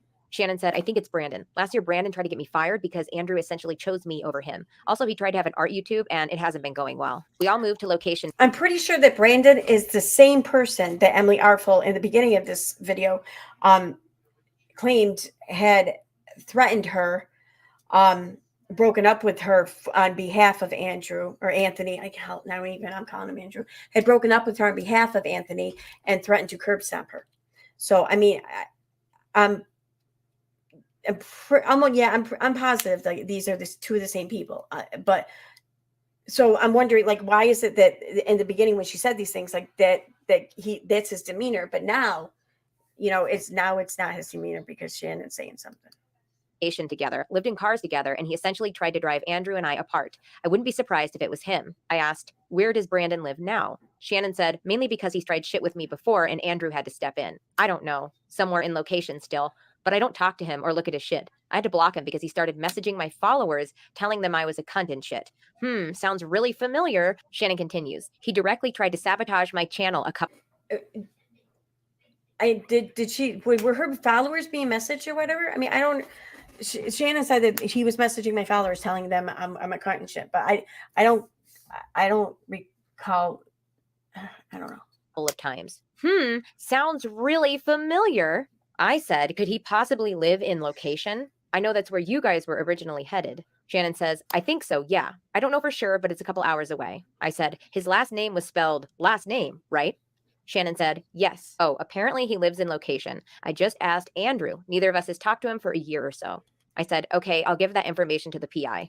Look, you don't know how badly I want to believe it's not you guys. I wanted to believe it was some random nut job. Shannon said, yeah, I completely understand. Completely. Do what you need to do. And as for Brandon, if he is or was behind it, we didn't know. Andrew wouldn't have let you near him, and I just didn't like being around Brandon in general. Shannon continues, you need to keep yourself safe and do what feels right. Getting a PI and protecting your family is exactly right. I have nothing but respect for that. No judgment, no bullshit. I understand. I've been through it, and had she not admitted to doing it, I would be where you are now. So right there, she admits that Amy had admitted doing it. So if Amy really is me and I'm the one harassing her, then Shannon, you must have evidence of me admitting to stalking you somewhere, because right there, you claimed that your stalker admitted it. If you're asking yourself, Shannon, where are the emails? Where are they in this video? I want to see one of these emails. That brings me to another giant mistake that I kept making this entire time. Every email I got, every derogatory, deranged email about wanting me to die, I read once and I deleted it. At the time, I didn't realize how fucking stupid that was. And I didn't. Now, the text on the screen says, now to be fair, I've skimmed over, missed, and yes, deleted some evidence of harassment over the 8 to 10 years I've been stalked. But she pretty much deleted all of it, she said, up until 2017. At some point in 2017, she started saving it.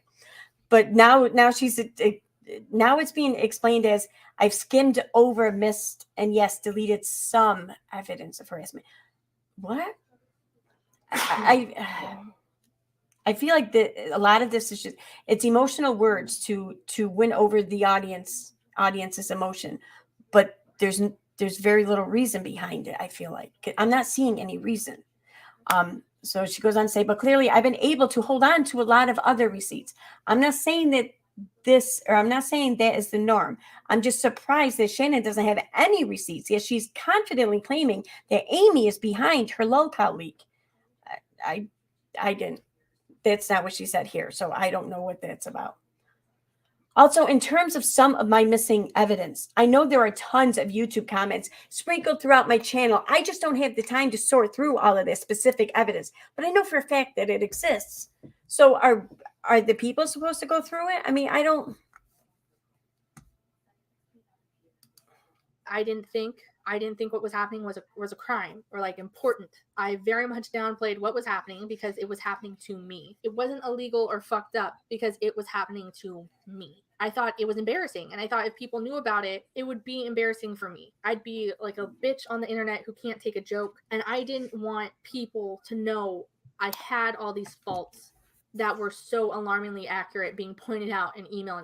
I said, yeah, but it's surprising. I hear her say that, and I feel like it's every woman, the majority of their lives, especially when they're younger, when they're being hit on or harassed or just like bothered behind the scenes or whatever from some creepy guy or something. Like, I feel like those are the exact thoughts that go through every woman's head, and that's why they don't say anything. You know, like, I don't think that it's unusual there for either of these women to react that way, for any woman to react that way. Surprisingly a lot more complicated and expensive. Again, I ran out of money. Then they make it look on TV. So fucking expensive. But yeah, look, please tell Andrew I'm sorry as well. If I'm wrong, I'm a scared fucking idiot. Shannon said, no, you're not an idiot. This has been happening for years, so you're not dumb at all. I'm still paranoid to the point where I don't tell people online shit until it's 2 years old because I don't want them tracking me. I said, thank you for understanding. I wish you both literally nothing but good things and happiness. I truly do, from the bottom of my heart. That's all any of us could ever want. Shannon said, back at you. We have similar experiences. Way to cover your ass, Shannon, which is terrible, but it's at least some common ground. And back at you. You have a supportive husband, very cute baby, and a great career. You should be extremely proud of yourself. I'm oddly proud of you, and I don't even know you. If you ever need more info on either Andrew, Brandon, or I, either to clear my name or even if it makes us look worse, let me know. I said, yes, exactly. Lol, thank you, Shannon. You both are wildly talented and intelligent people, and I'd ask for more information, but I worry about doing wrong to you unjustly. Like, I could just ask for your exact address and have Andrew served with papers, but I truly worry if I was wrong, I'd feel awful. I'll just let the PI and the police take care of it. This person, whoever it is, has been doing less in recent years, so I'm just hoping they stop altogether. It's motherhood that's made me distressed and paranoid more than anything. Okay, we were missing a few of the original screenshots at the end, so I went to my Instagram. Thankfully, Shannon did not delete her Instagram. She just deleted everything off of it, so I was still able to access the old DMs, and I took new screenshots. I have since gotten a new phone, so that's why the screenshots look a little different. Shannon discloses some personal information that I don't feel comfortable sharing with them, wait a minute, but I worry about doing wrong to you. I missed that part when it came up.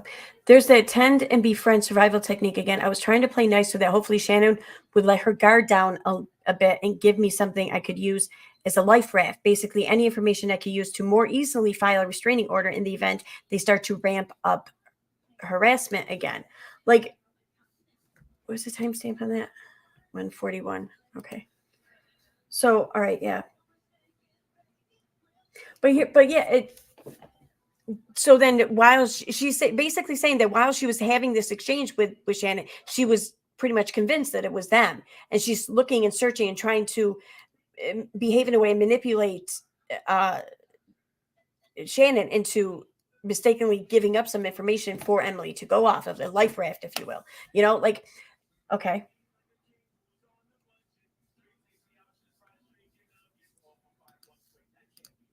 You unjustly. Like, I could just ask for your exact address and have Andrew served with papers, but I truly worry if I was wrong, I'd feel awful. I'll just let the PI and the police take care of it. This person, whoever it is, has been doing less in recent years, so I'm just hoping they stop altogether.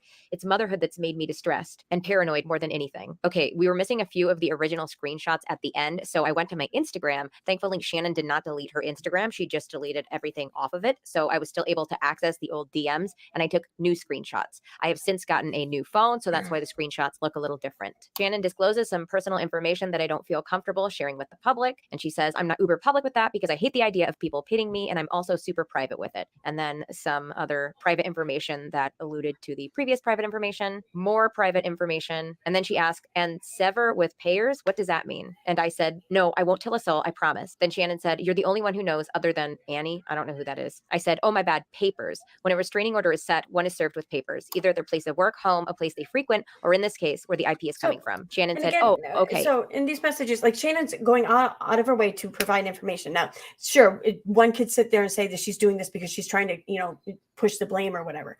But I mean, wouldn't that be kind of a risky person for her to blame, especially since like during this time of this alleged harassment, Shannon and both her husband were, by all parties admitting it, like they were living together out of the car, like they were around each other like all the time. So for her to then try to shift blame on the one person who could probably kind of blow up their shit, like that just seems kind of risky to me. But and also too, like I could tell like it was about to be pointed out or whatever earlier in the conversation where Creepshow Art or Shannon had said that, it could have been Brandon or whatever, but if it was Brandon, we knew nothing about it. And that's like pointed out, like, why did she say that kind of thing? I mean, at least even my hearing that at first, my first inkling just like, it catches my attention. But then I learned that they were living together out of the car and everything, like, so if he was doing that shit throughout this time and he was living in a fucking car with the two of them, one might deduce that the other two had to have known about it, right? So her coming out and saying, listen, man, we knew nothing about it, I don't know what to say. I don't think that it's at all a weird thing to say. Like, I think it would cross my mind to fucking say, Okay, if I give you a P.O. box, would it be okay to serve them there? Or can we get something notarized that says something similar? That way you don't have to spend any money. You have a legal document stating we won't contact you. And if it ends up being not us, we can just let bygones be bygones. I don't know. I just realized that makes no sense. I said, actually, that would be great. Is the P.O. box in your name or Andrew's? This would probably help eliminate you guys, if anything. Shannon says, it's both of ours. My full name is Shannon, last name, if that also helps. I said, you don't understand how much I appreciate this. You really don't. Yes, the P.O. address would be great. She gives me her P.O. box. I said, like, I'm actually getting a little emotional because I've been so worried it's been you guys. Thank you so much. Man, she got me hook, line, and sinker. Actually, no, they didn't get me hook, line, and sinker. I 100% was still convinced it was them at this point. And this is something I've had to work on in therapy. I am a weak-willed person. If you are nice to me, I will fold like a house of cards. And I was also still considerably afraid of both of them at this point. So whenever they would show me like a sliver of humanity, I would just cling to it because I just wanted everything to be over. I just wanted to be left alone. So I would try to like play to their kind human side. Again, that tend and befriend response. Now, I know Shannon said with her alleged stalker that they became friends and like kept in touch over email or whatever. I would never, ever, ever go that far unless I desperately had to protect myself. But I just mostly wanted them to leave me the fuck alone. And I was prepared to do anything to get that. Shannon said, no, I understand completely. I really am happy to help, even if that means following a restraining order or a notarized letter. Regardless, I know how important it is to feel safe, and you deserve that much. I said, I might be able to just hire an attorney that can write up a document so no one has to deal with police dealings, but I'll have to look into it. I'll talk to the PI next week. The P.O. box may just totally clear you right off the bat. Thank you again so much. From woman to woman, thank you for being kind. Truly, I hope you have a life filled with nothing but success. Andrew as well. You both have a great night. Shannon said, Brandon also used to be on the P.O. box. That might be important, but no problem. It's not hard to be kind, and especially in this situation. Really? It seems like it's really hard for you to be truly kind, Shannon. It's hard enough going through what you went through, and we're both more than happy and willing to sign something. I don't see how. I don't know. It just every exchange she's shown between her and Shannon has been polite, compassionate, caring, and gone overboard. It said, I mean, just like basically gave benefit of the doubt in situations to where I don't feel like she had to, in Emily, in both instances where it's happened, she's come off as the accusatory, but then they talk and Emily seems to, by the end of the conversation, be handling the conversation in a better way, and more like she seems to be at ease a little bit more. Something that says we will not contact you again in any form ever again. And back at you, I'm happy this helps and happy this made you feel at least a little bit better. It was never my intention to make you feel any which way, but I understand where you're coming from and why you did. Never feel like you have to apologize for that. And I said, thank you so much. Good night. So after this conversation, I had a long, hard think about what I wanted to do next. did I want to take the information that I had gathered, which was just basically a P.O. box, and that was it, who's to even say that the P.O. box really belonged to them? And should I take this information and then money that I could be using to have fun with my kids or buy them necessities and use it to pay attorney's fees so we can write up like an informal restraining order? Or I could use the money to pay an even more expensive service and hire a PI to literally physically track down Andrew and Shannon, so that I can get in touch with their local police department to serve them with a restraining order. I just said, you know what? I just don't think it's worth it. So I decided to lay low for a little bit. And then I started posting again. And every once in a while, I would get like a comment that was worded a little suspiciously, but nothing too malicious. I got the regular unrelated troll comments and things like that I knew weren't them. And that was it. After that conversation with Shannon, I never received another threat or taunt again. And that, to me, just further solidified in my mind that my stalker was Shannon and Andrew. Now, I need to back up a little bit. I'm sorry I keep doing this, but keep in mind. See, and I don't understand that either. Like, this happened in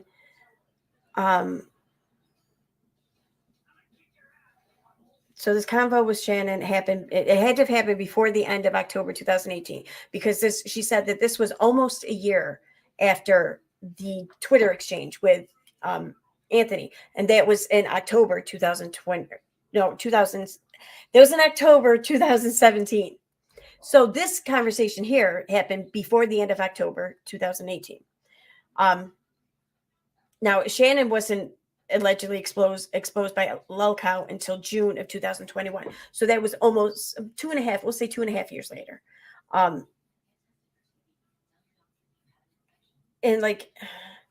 so I tried trying to find all the screenshots shared by lolcow that were allegedly Shannon.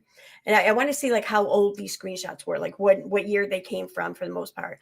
And just assuming that the screenshots were taken around the time that she was exposed by lolcow, then the majority of these screenshots came from most of them happened from 2020 to 2021.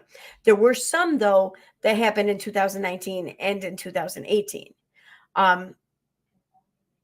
It doesn't mean that there aren't more. It's just that from what I could find, that's all I could really see.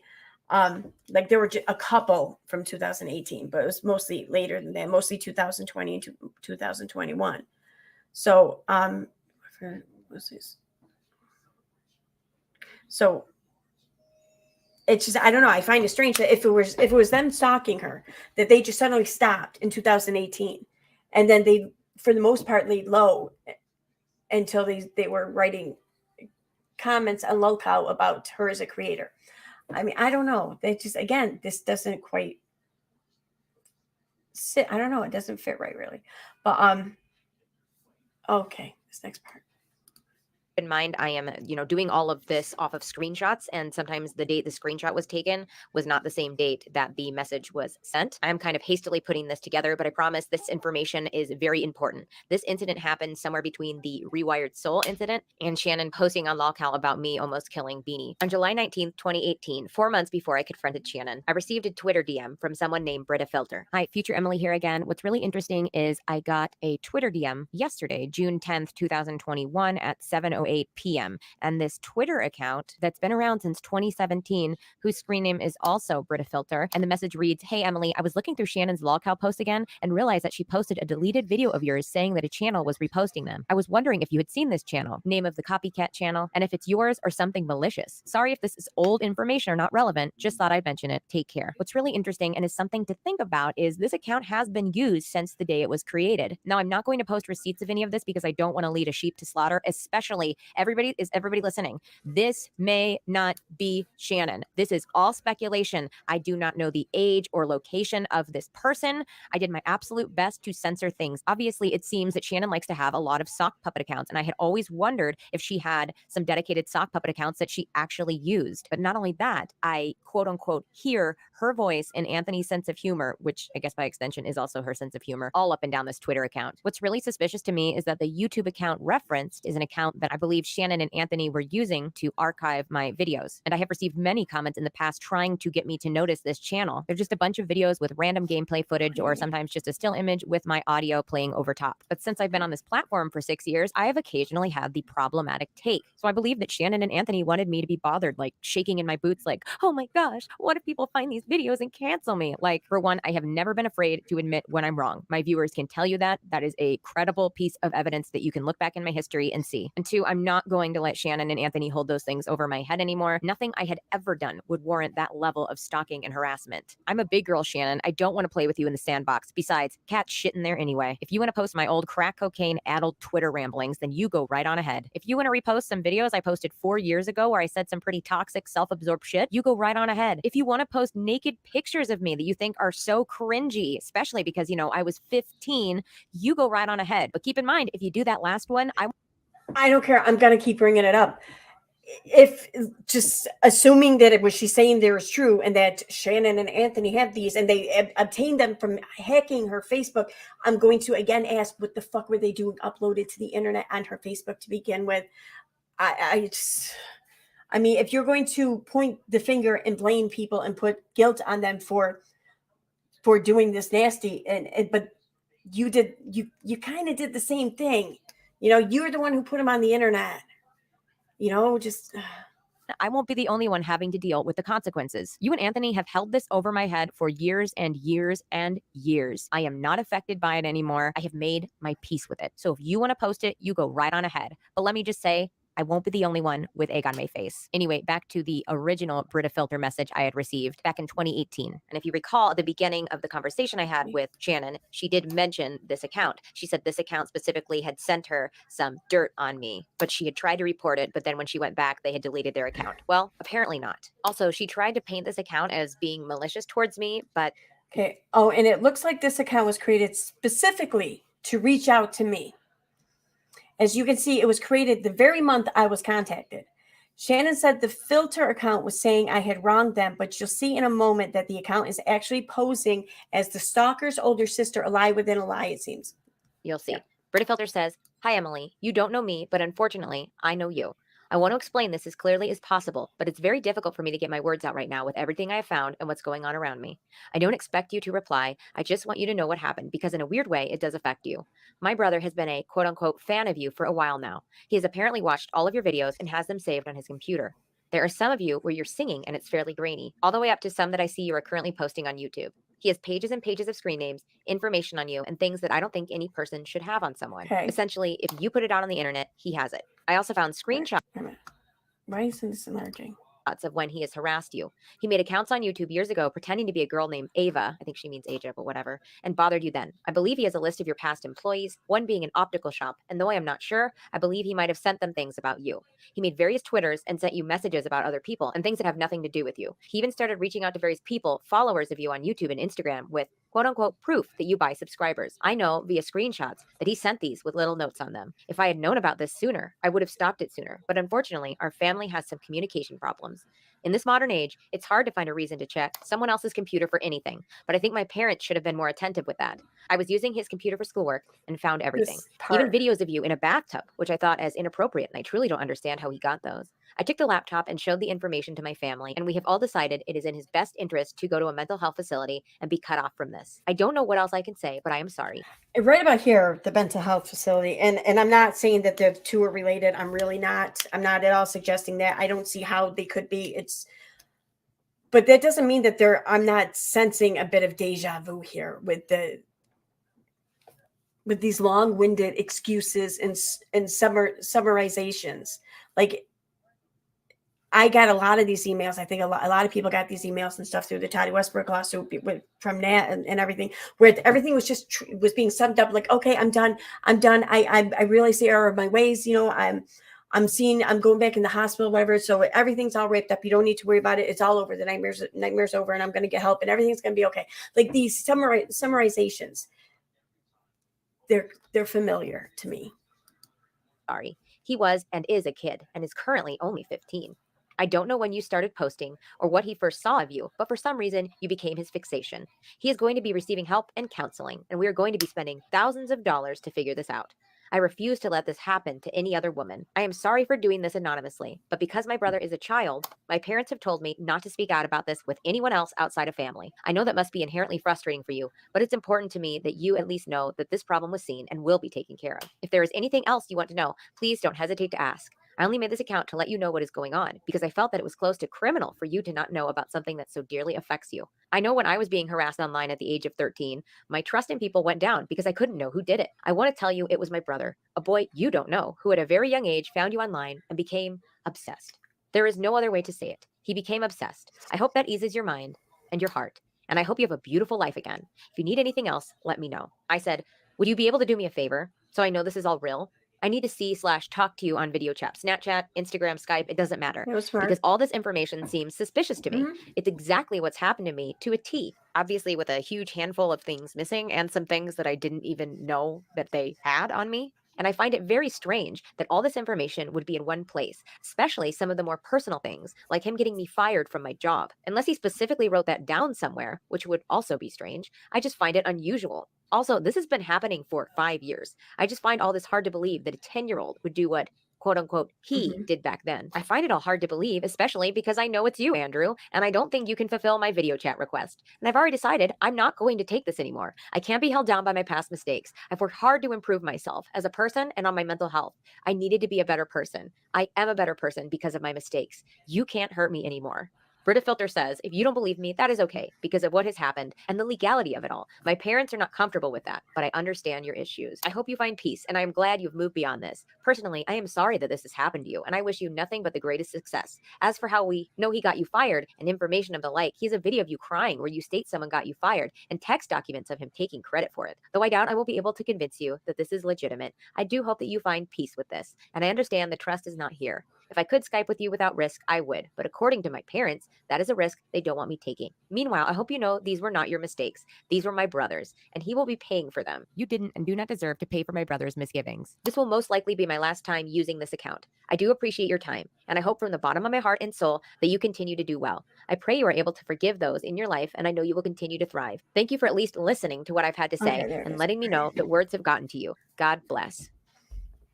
What a ripe crock of shit. Yeah, First of all, I this is a agree. pattern, right? Now that I've like gone back and actually like looked at some of the stuff people have compiled about Shannon, it's like this is certainly a pattern. She gets called out and she goes, whoa, whoa, whoa. And she either adamantly denies the allegation or she does like this like softball apology. And then she's like, okay, I know you guys want more proof. And like, I'm totally going to get you guys that. But like, here's an obstacle as to why the proof either is vague or like, I can't disclose it. But then she kind of doubles back and she's like, but I do have legit proof, y'all. It's just going to like, there's like an obstacle in the way, but I have that legit proof. Just you wait and see to kind of, you know, pacify the angry mob. And then enough of her fans pop up to like defend her that it kind of drowns out the angry mob. So like just the casual passive viewer is like, oh, okay. So like Creepshow Art's fine, right? She's not problematic, right? And then nothing ever comes of anything. There's no real accountability. There's no justice. There's nothing. Oh. And whether it be one of her actual Creepshow Art accounts or one of her sock puppet accounts, she repeats this behavior. When she gets called out, she does this dance. Maybe she mixes up the steps a little bit, and then nothing changes. See, also, wasn't it? See, I hear everything that was being said there in the Brita account, and it sounds like someone's kind of mocking her for her assuming or say believing that she has a stalker. Like someone is just like going through these lists of things that she has said, that she has accused others of, that she has talked about. It sounds like they're just going through the list of things to kind of mock her about this, which is fucked up. Don't get me wrong, but that's kind of how it reads. But this next part. Isn't it really interesting that this Brita person just so happened to also have been stalked and harassed when they were 13, just like Shannon has claimed? I think that's really interesting. And I know a few of you may be like, hey, this Brita filter thing is basically just Shannon like trying to quell the storm without, you know, causing a big fuss. She's just trying to let you know that it's like over and she's going to get her husband some help. That's not at all how I'm interpreting this. Like now that I've seen all those lolcow posts and how she talks about other people and for how long she's been doing this, I am fully convinced that she has been on board this stalking and harassment train of me for so much longer than I had initially suspected. This Brita filter thing was Shannon trying to absolve herself of guilt while still holding something over my head. Like, hey, I'd really like for this to end, but if you ever come out with anything, here is a list of all the things that we have on you. Some things we didn't even know we had on you. Do you want a video of you high on heroin and drunk in a bathtub flopping around and reviewing anime, butt fucking naked? There, right there. Okay, now if we go back to what this Brita account said regarding that, information on family. I was gonna say, I'm sorry, he was.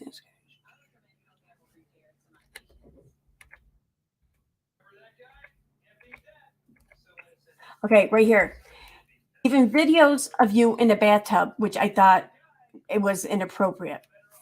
So how does she know that video that was just briefly mentioned here, how does she know that it's that instance, unless that was like the only time she took a bath in her life, which I'm gonna say it probably wasn't.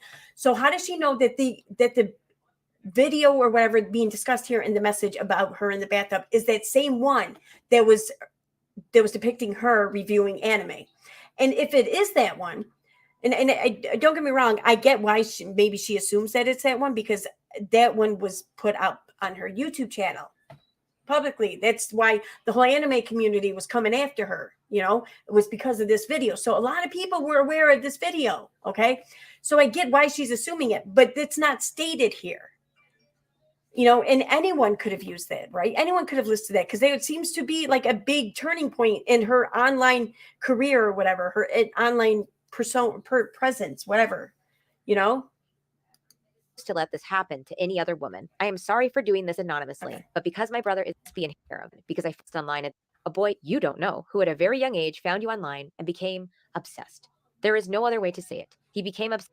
Dilemma here with the IP addresses. You can see that earlier on in the video, I did blur out some sensitive information, because regardless of how Shannon treated me, the information she gave me was sensitive at the time, may still be sensitive. And I told her that I wouldn't share it, and I'm not going to. And it's not really even that relevant. It was just her, I think, trying to get some sympathy from me. So it's not like that's relevant at all. I do realize that the IP addresses are relevant. However, I can't in my right conscience share those IP addresses.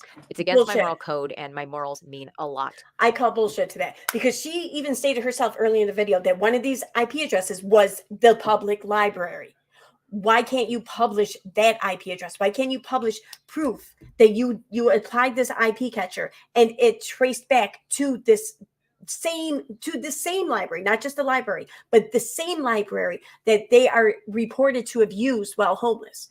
Why can't you show that IP address? I mean, they don't live at the library. It's a public IP address, and also all the IP addresses are public. And why not show like the places where they no longer live, that IP address? They no longer live there, right? So it's not outing anything. But also, in addition to that, like I said, it's not just the IP address that gets shared and that gets conveyed. It's so much more. So there are more things you can share. To me, I just don't believe in doxing someone publicly like that. Now, obviously, if I had to get the police involved, that would be a different story. I can, however, give you some other pretty solid proof. So here is the blurred out screenshot of the information, the IP address and everything else. All right. I'm sorry, but this is where I start to kind of suspect. I have my suspicions, rather. Okay, because like if you look at my Grabify link here that I pulled up, if I click on the advanced log here and the more info, okay, now let me show you what I mean, because this is just weird.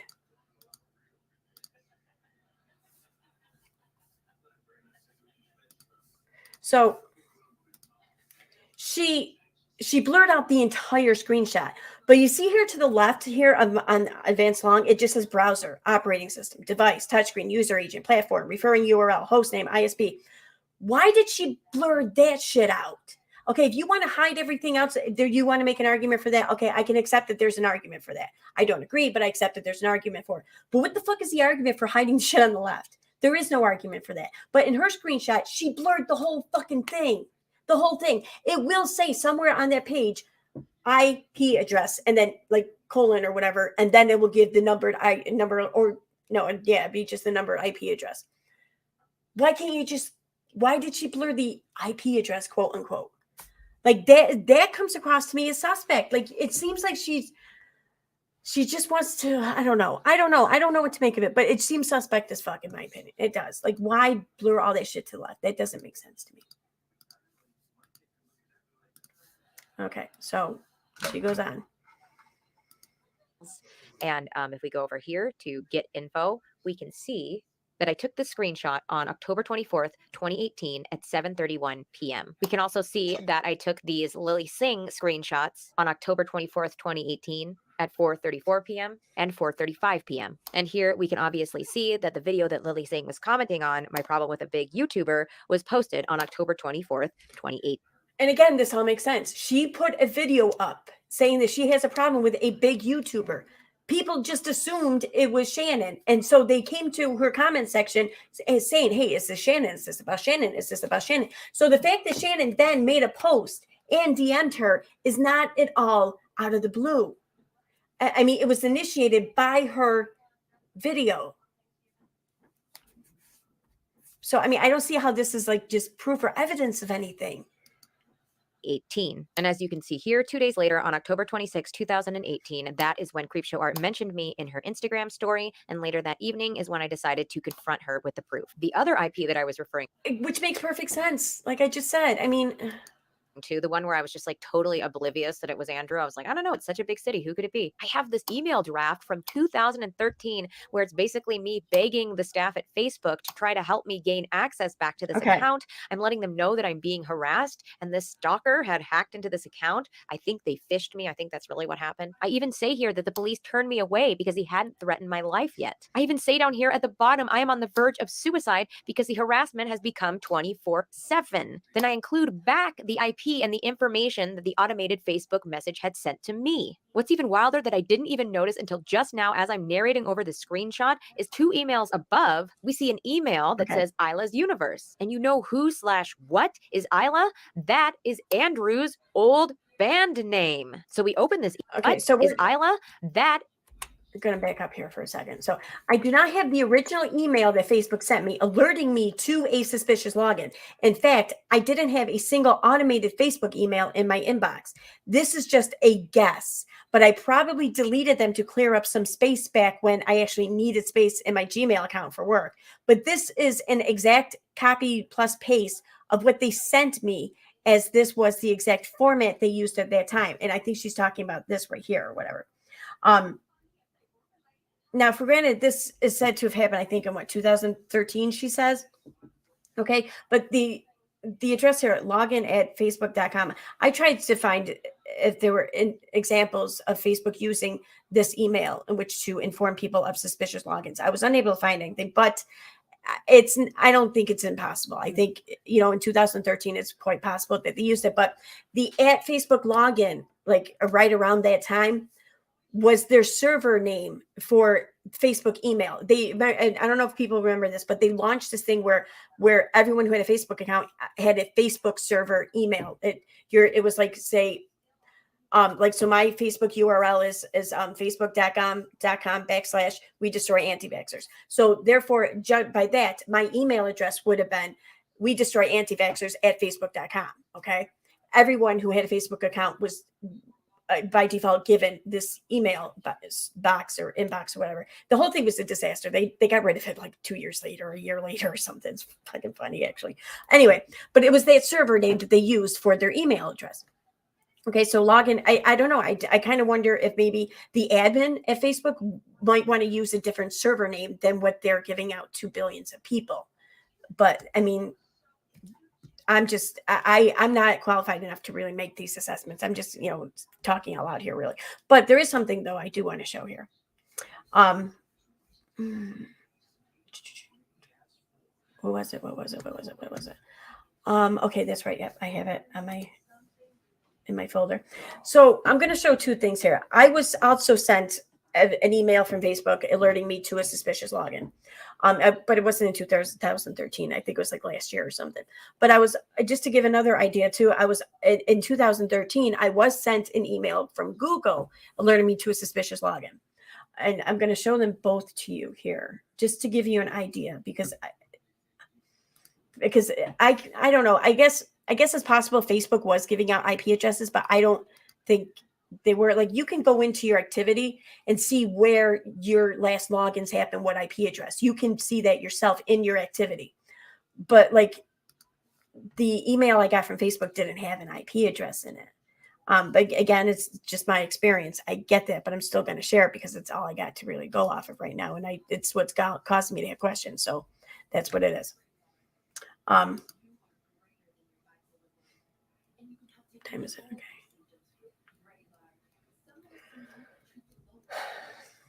Pinwheel. I got the pinwheel. All right. Come on.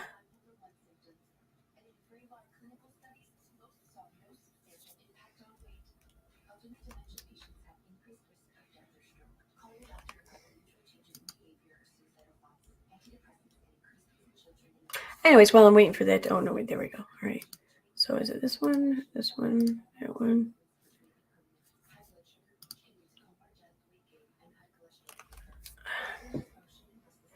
Oh, you know what? I don't think I downloaded it off of Imager. That's right. So let me just pull up the website. But also, I'm just going to pull up the email from my Outlook from Facebook.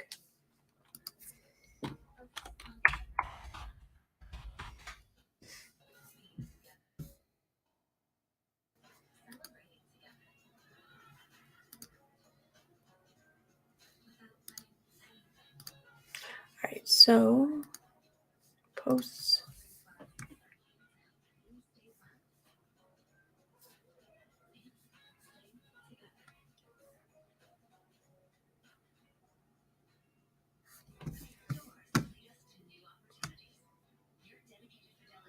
Pinwheel.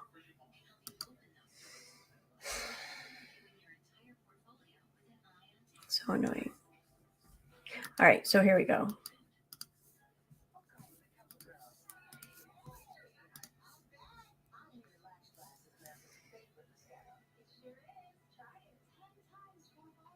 All right, so here we are. This is what Google sent me like back in 2013.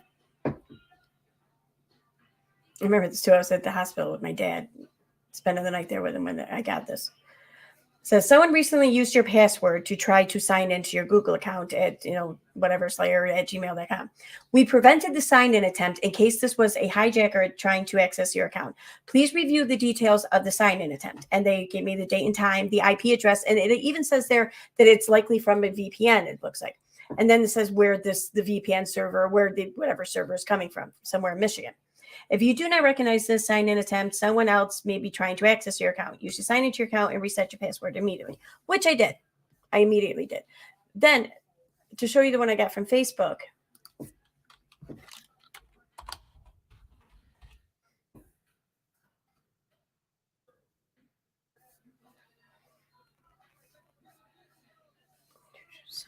Okay. Yeah, this was from November 9th, 2022. Yeah, 2022. Okay, now here's what Facebook sent me, okay?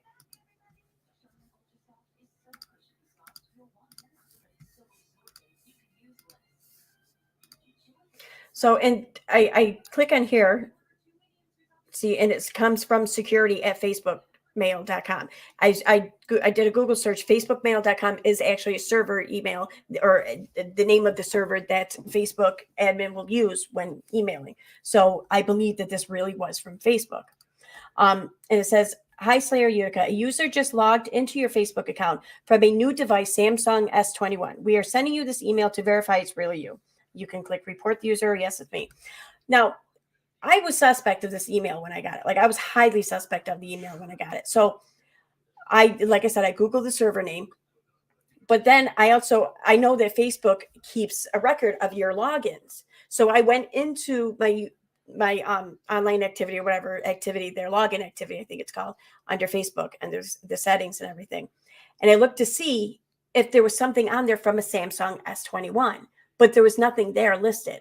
The only logins that were shown were all from me, all from Apple products, all from my IP address. So I don't know what to make of this. You know, I don't know what to make of any of this. I think that this is just all very weird. And there's more though. And I'll show you what I mean. Let me go back to the video. Like, again, I'm not saying that this is Emily doing this shit. I'm just saying that this shit doesn't make sense. You know, I like shit to make sense. I don't know.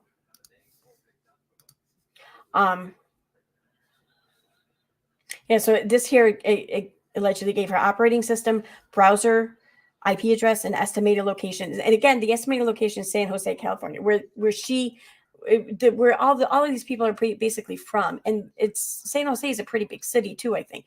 So, I mean, by her own explanation of things, it could have been anyone from San Jose. Didn't even notice until just now as I'm narrating over the screenshot is 2 emails above. We see an email that says just now that the automation has become threatened.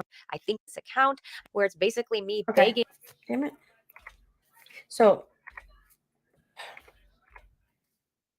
begging the staff at Facebook to try to help me gain access back to this account. I'm letting them like, I don't know. It's such a big begging the staff at Facebook have this email draft. There. Okay. So I'm wondering, like, what folder is she pulling this from? I'm thinking it might be the draft. I mean, I don't understand this because, like, I look at my Gmail account and, like, this is a sent email. Okay. This is a draft. This is a draft. This is a sent email, sent email, sent email. That's a draft up there, you know? So I don't understand. And then, like, why is it that the draft has all the text here and so does the sent? I don't know. I think I need to look into that more, but I have questions. I don't know. 2013, where it's basically me begging the staff at Facebook to try to help me gain access back to this account. Yeah. And let me see something.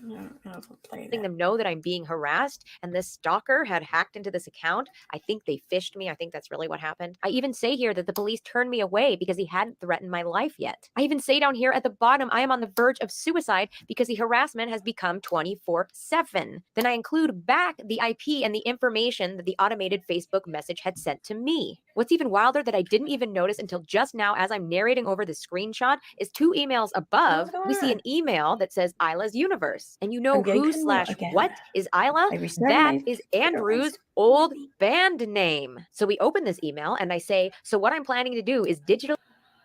All right. I don't know if I lost internet or not. I'm going to give this a second and then I'll check it out.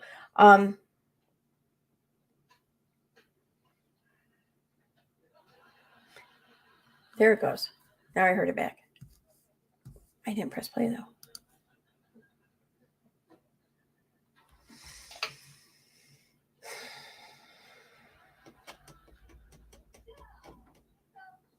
All right, so here, not there. So she.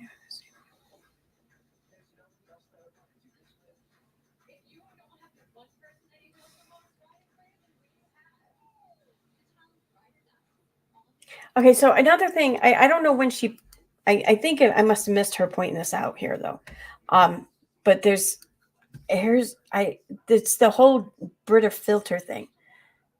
Shut up. I'm laughing at someone else. Okay. I'll change my ideas. Where was this?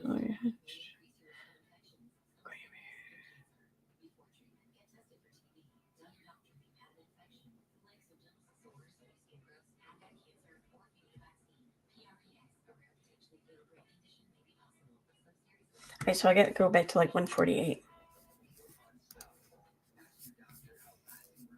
for a second.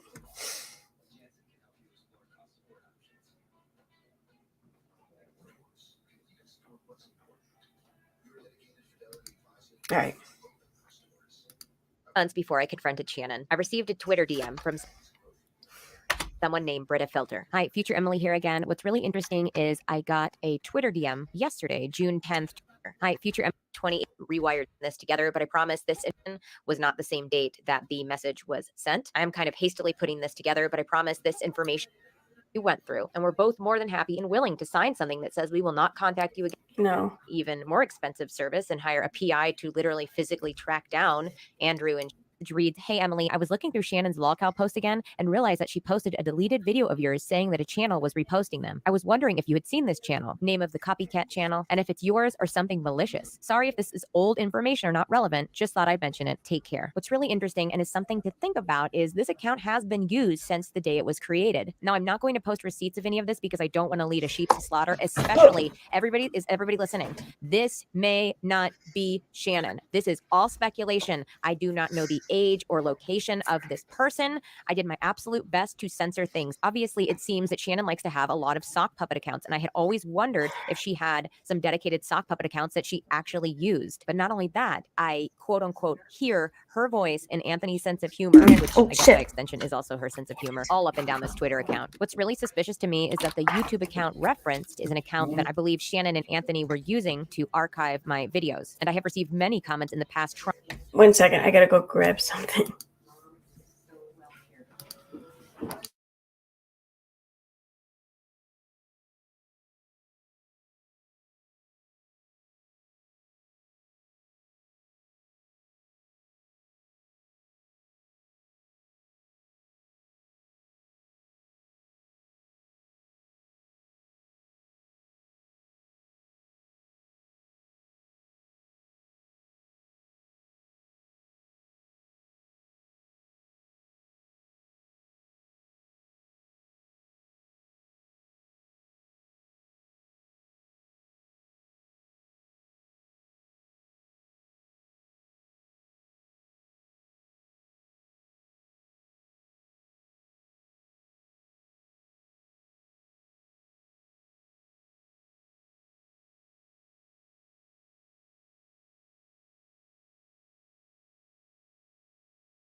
Oops, wrong one.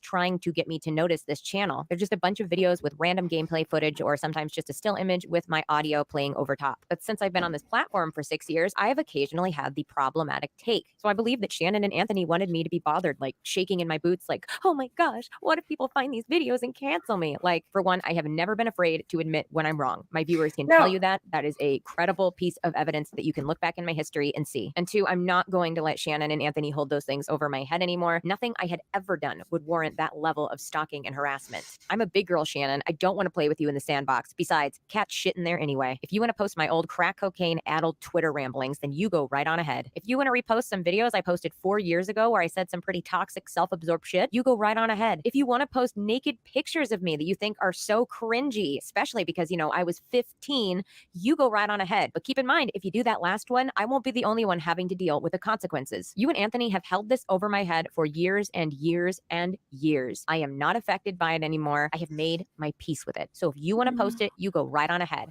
But let me just say, I won't be the only one with egg on my face. Anyway, back to the original Brita filter message I had received back in 2018. And if you recall, at the beginning of the conversation I had with Shannon, she did mention this account. She said this account specifically had sent her some dirt on me, but she had tried to report it. But then when she went back, they had deleted their account. Well, apparently not. Also, she tried to paint this account as being malicious towards me, but you'll see. Brita filter says, "Hi, Emily. You don't know me, but unfortunately, I know you. I want to explain this." She says somewhere around here. I don't know where. I'm trying to find it, but she actually got the timeline wrong. On something. Maybe I think that's later though. Maybe. Sarah guide to stalking. She responded to this account.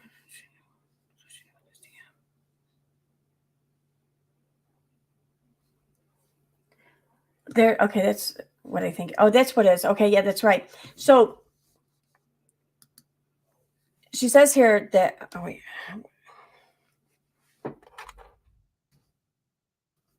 Apparently not. Also, she tried to paint this account as being malicious towards me, but you'll see. Brita filter says, Hi, Emily. You don't know me account and you report it, but then account. She said this account specific call at the beginning of the conversation I had with Shannon. She did mention this account. She said, so you remember, Shannon mentioned this account, and it was 2018 that she mentioned this account. It was October 2018, because that's the timeline in which Emily has established for this conversation that occurred between the two of them.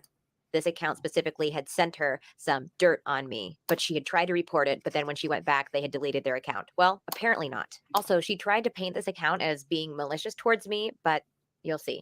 Brita Filter says, hi, Emily. You don't know me, but my words out right now with every in a weird way. It does all of your videos that I see you are currently posting on YouTube. He has pages and pages of screen names, information on you, and things that I don't because I couldn't know who did it. I want to tell you it was now right here. The date on this conversation with Brita Filter she had was in July 2018. So this conversation actually took place months before she confronted Shannon on in that chat there in October. So I think it's important to point that out, because my first time listening to this, I was under the impression that the timeline happened, like there was this conversation with Shannon in October, and then she had this exchange here with Brita Filter, and like the name was just like, oh, what a coincidence. Now here's the name she mentioned here over here DMing me, when in actuality it happened backwards. Like the account DM'd her, she had the conversation, and then she confronted Shannon. But why is it then, if she already had this conversation with Brita Filter, then why is it when she was confronting Shannon, she didn't mention this conversation?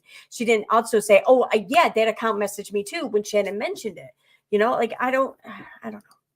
It was my brother, a boy you don't know, who at a very young age found you on more.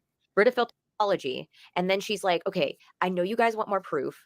And like, I'm totally going to get you guys that. But like, here's an obstacle as to why the proof either is vague or like, I can't disclose it. But then she kind of doubles back and she's like, but I do have legit proof, y'all. It's just going to like, there's like an obstacle in the way, but I have that legit proof. Just you wait and see, to kind of, pacify the angry mom. That I took these Lily Singh screenshots on October 24th, 2018 at 4:34 p.m. and 4:35 p.m. And here we can obviously see that the video that Lily Singh was commenting on, my problem with a big YouTuber, was posted on October 24th, 2018. And as you can see here, 2 days later on October 26, 2018, that is when Creepshow Art mentioned me in her Instagram story. And later that evening is when I decided to confront her with the proof. The other IP that I was referring to, the one where I was just like totally oblivious that it was Andrew, I was like, I don't know, it's such a big city. Who could it be? I have this email draft from 2013 where it's basically me begging the staff at Facebook to try to help me gain access back to this account. I'm letting them know that I'm being harassed, and this stalker had hacked into this account. I think they phished me. I think that's really what happened. I even say here that the police turned me away because he hadn't threatened my life yet. I even say down here at the bottom, I am on the verge of suicide because the harassment has become 24/7. Then I include back the IP and the information that the automated Facebook message had sent to me. Facebook sent her the information. I don't know why she sent the information back to Facebook. I don't understand that.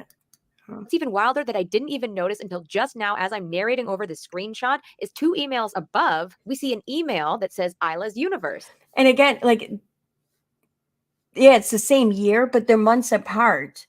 Like, what is this? It looks like this is 8 or 9 for the draft, the months August or September. And then this is the end of October 2013. So, I mean, I don't. And you know who/what is Isla? That is Andrew's old band name. So we open this email and I say, so what I'm planning to do is digitally draw in a vision of never-ending space where he's looking out onto. I'm thinking of having a meteor shower on the top left outside of the door frame. Homage to your old band name, winky face. He's had many band names. And then maybe a small satellite? I'm not sure, but it's the idea of him taking the plunge from absolute nothingness, the white hallway he's standing in, to absolute nothingness. Complete voids, but whereas one is oppressing and colorless, the other half is celestial and constant. I don't know. What do you think? We can go over more after Tuesday. Let me know. To me, that sounds like she was being asked to draw something to depict. It sounds like she was explaining to him her ideas for something she was asked to do. That's what it sounds like. Oh, cute little heart at the end. This was 2 months after I almost wrote an email to Facebook staff saying I wanted to kill myself because the harassment was too much to bear and I really would like access to my old Facebook account, please. So if everything I just included was not enough proof for you, I don't know what to tell you. And I think you should move along. Now, I realize the number one thing that I can't prove here is how much involvement Shannon had in orchestrating the harassment. It is my personal belief that Shannon kind of had like this little sidekick role at the beginning. I feel like at the beginning it was kind of like an inside joke. I'm sure in Andrew's head it was more than an inside joke, but eventually Shannon just got too roped into it and it became an obsession for both of them, and then it just kind of spiraled out of control. I think when we see it really spin out of control, not to like minimize like the torment I had gone beforehand, but I'm just talking on like a greater scale. I think we really saw it get out of control when Shannon entered the YouTube space and started gaining some popularity. I do think she saw the success of my sketchbook story times. I wasn't doing that many because my sketchbook story times are not fake. I don't have an unlimited amount of fucking stories. That's basically the end of the stream. Like, that's everything. That's everything she had to show. I mean, in the next video, she elaborates on some of it a little bit, like, but so far, like, it's nothing more real. It's nothing more. It isn't like there's this. I don't know. I have to go over it. Like, really, I don't know. But there's this one part or whatever. Like, I guess some YouTuber picked up on the fact that Shannon in her video said that made reference to how Emily had lost a job because of something that was sent to her boss. But Shannon referred to it as images or video of her camming or something like that. And some other YouTuber picked up on that and said, yeah, but she didn't say it was camming in her video. She just said, I forget what it was. I forget the word she used, but it definitely gave the impression, you know, you got the impression of some lewd shit like that or whatever. But the thing is, though, is that then later in the video, Emily has, I think it's the Bob guy come on or whatever and start talking. And what he says is that it wasn't even the camming stuff that got her fired. That's not what the video was. The video was of this bathtub shit with the anime review. So I don't even understand how that's like something to really show up as proof when Shannon got it wrong too. You know, like I don't know, it just, none of this makes sense. This just seems like a whole bunch of really possible vagueness strung together, largely out of some paranoia, maybe. I don't know. But, and I, you know, people may fucking hate me for this or whatever, but this is my opinion. And this is just, it's what it looks like. I don't know. So that's it. That's it. So I imagine, I haven't looked at chat either because I want to get through this. I want to finish it up. So how have you said how to get around a VPN? I don't know how to get around a VPN. I'll be honest. I don't. Do you plan to also go over her part 2 that came after Creepshow's reply? I do. I do. It's because like I wasn't going to, but like I started watching part of it saying like the part I was just talking about. Like that's a huge thing. Like this. All these like there's all these almost things that if they were to play out as she thinks that they play out, then yeah, they could be damning, but they fall very short every time. But she still keeps the same conclusion she would have reached had they played out. You know, it's like it's like she's taken the possibility of these things having happened that way to give her that conclusion. And that's all she needs is the possibility for her to come to that conclusion.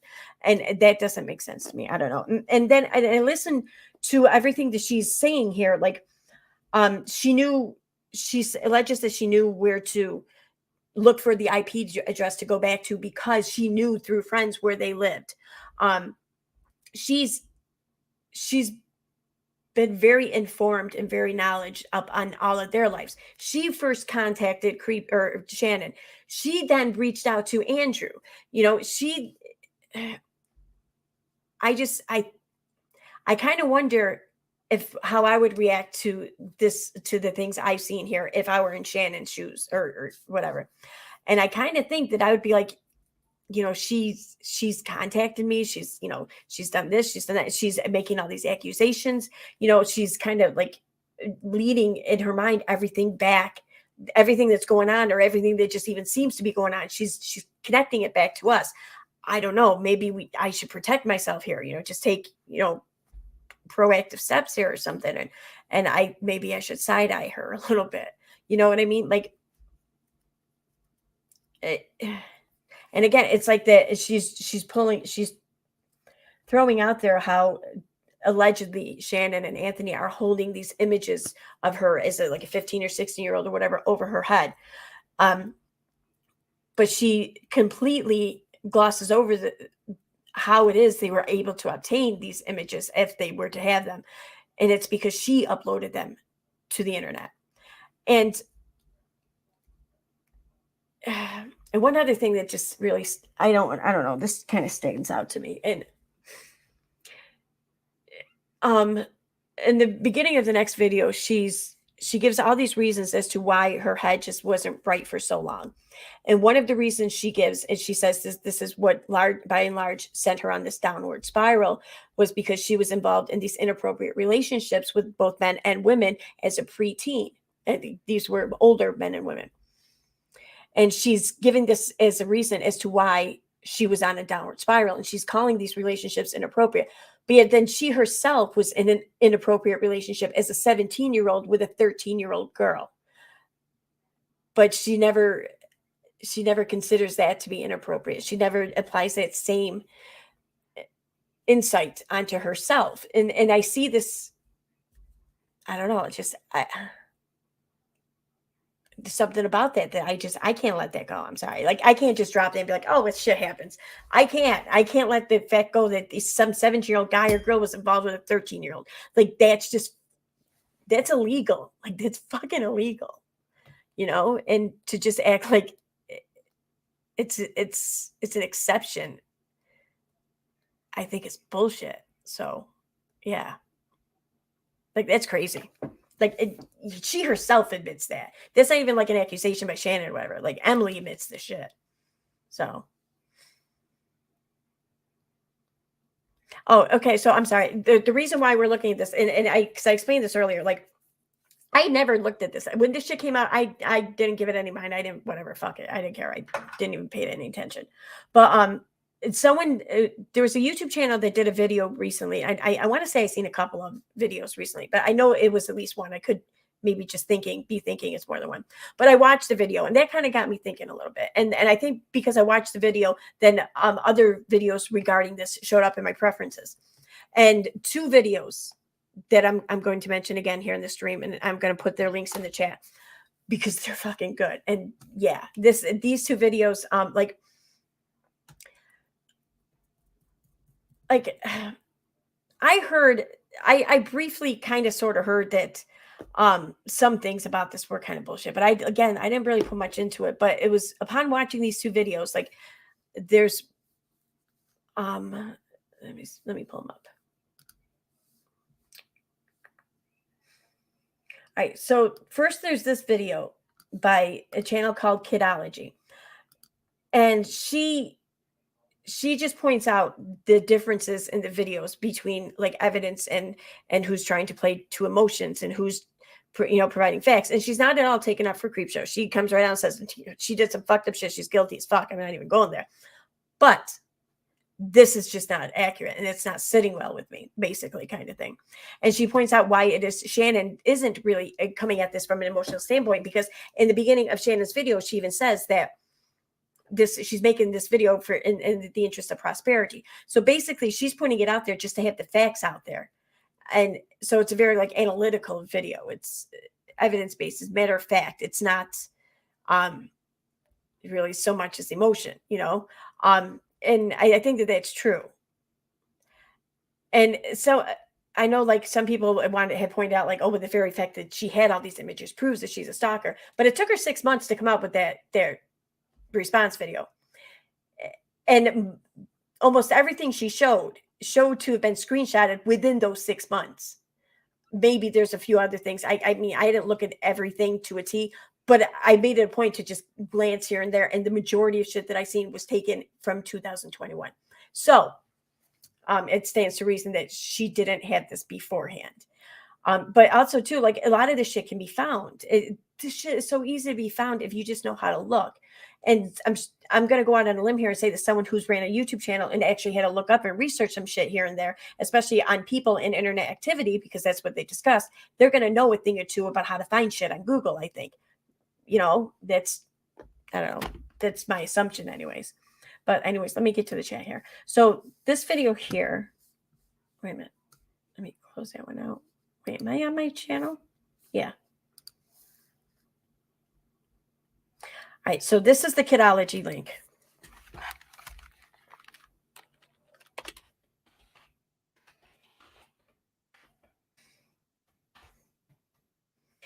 So I think that her videos are really worth checking out, but it's the second one. I mean, if you have any kind of thoughts or interest or lack thereof of thoughts or understanding of the lolcow incident, this next one is going to help you come to some understanding with that.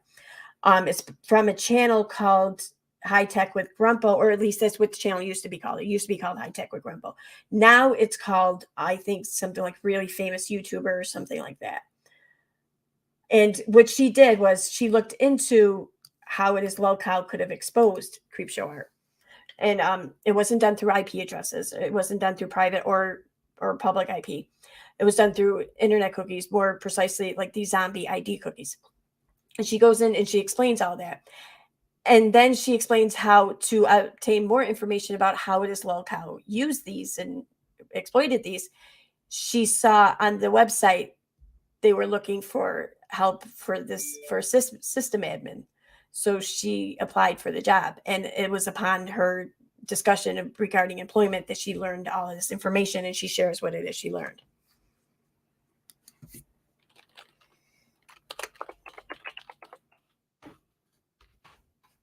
So, and there's the link to High Tech with Grumpo.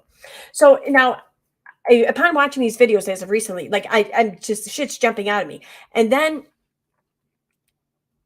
I just thought it piqued my interest. So then I'm like, you know what? I really need to just sit down and watch Emily Artful's video, because I mean, there's got to be shit there, because like the whole entire internet canceled Shannon. So there's got to be shit there. So, and as I'm watching this video, I'm like, I can't believe that this is what everyone ran off of. Like, I get it, the emotion and everything, and the lolcow shit didn't help. Yeah, the lolcow shit got shit rolling, and that was damning it very quite well in and of itself. But the reaction between the majority of people online regarding the lolcow incident and the reactions between the majority of people online regarding the Emily Artful situation was vastly different. Like, I feel like a smaller minority of people on the internet were outraged over lolcow, where the majority of people online were outraged over the Emily Artful incident. And I think that's mostly because, like, most people online don't understand online, so they don't understand what was so outragey about the lolcow shit, but they understand human emotions and they get that, you know. So, right or wrong, I think it was by and large this shit that Emily Artful put out there that's effectively canceled Shannon. And that's what caught my attention. That's kind of what's I'm like flabbergasted over, like, especially when it came to that Snapchat conversation. Like, so much of her feelings and her impression, her view is stemming from that Snapchat conversation. She's explaining what her frame of mind then at the time. And she's saying how she was convinced that these people were in her town and that they were going to kill her. And that she's convinced of this because of the Snapchat conversation. But there was a bot in her DMs. There was a fucking bot. There was an internet, like, bot hoax or whatever. Like, a lot of people got that message. You know, it wasn't anything targeted. And the fact that just so much of this is stemming from that, and no one's talked about this. Like, there's that one channel who put a video out there showing with the mind-bending, thumb-bending video or whatever. But they had 1.6 thousand views. That's it. And then there's the Reddit post that's discussing this, the subreddit post in the Creepshow Art subreddit that's discussing this. That post only had a very minor engagement, like something like 14 comments. So this shit's been out there, but most people don't know about it because no one's really talked about it. And I don't understand why that is. Like I don't get it. But I believe Emily believed it was them. I believe that she believed it was them. I do. I believe that she believes someone was after her, someone was targeting her throughout the years. You know, I do believe that. So, I mean, because you can hear it in her voice. You can fucking hear the fear in her voice. I can hear the fear in her voice. You know, so I understand that. I understand why she felt the way she felt. You know what I mean? If that makes sense. But, all right, that's it.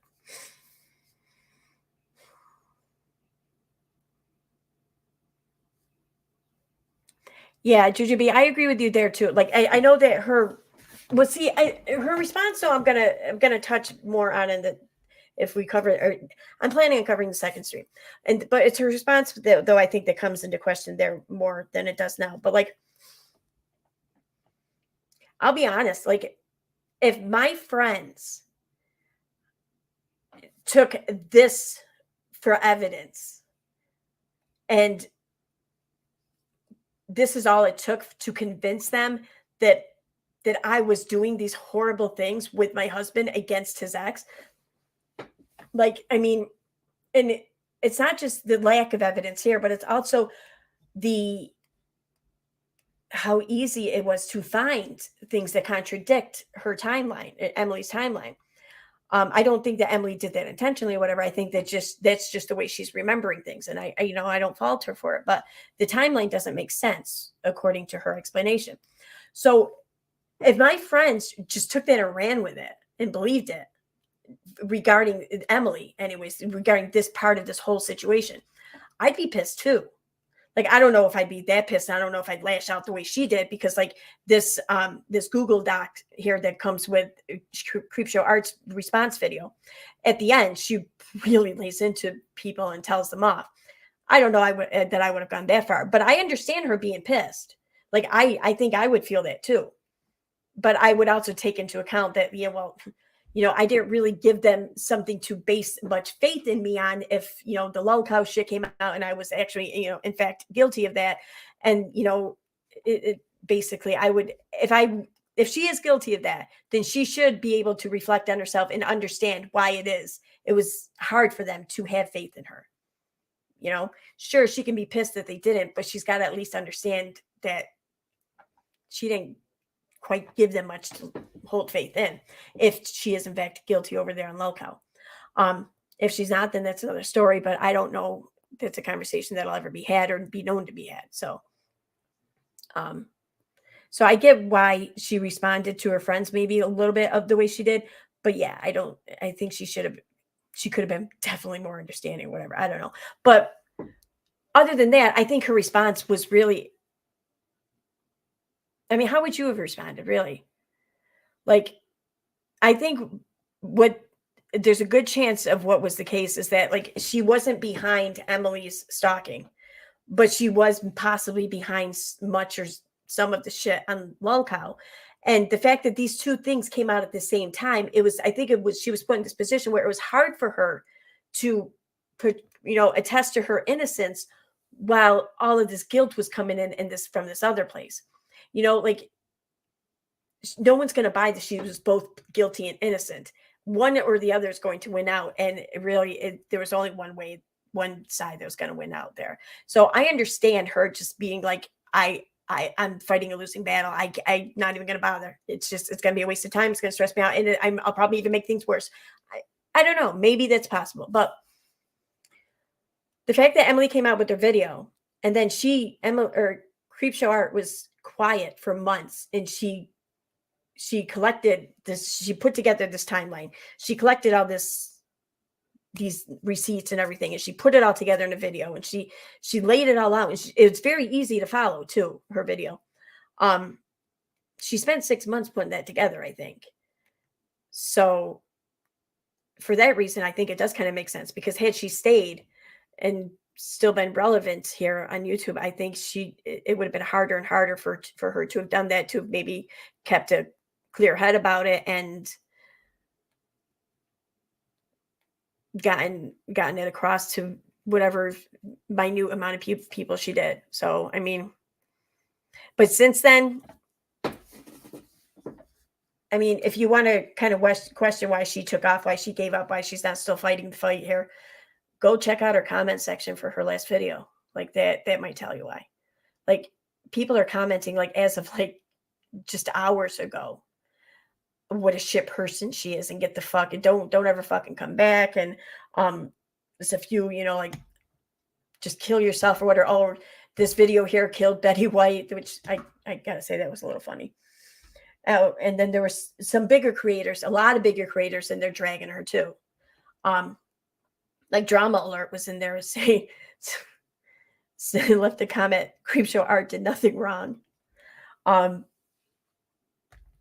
which I kind of chuckled at that at first, but really it's a fucking insult, really. I get the impression from that comment, my takeaway from that is that they're basically calling her Hitler, you know. And how do you fight drama alert calling you Hitler? You know, like how do you combat that? I don't know.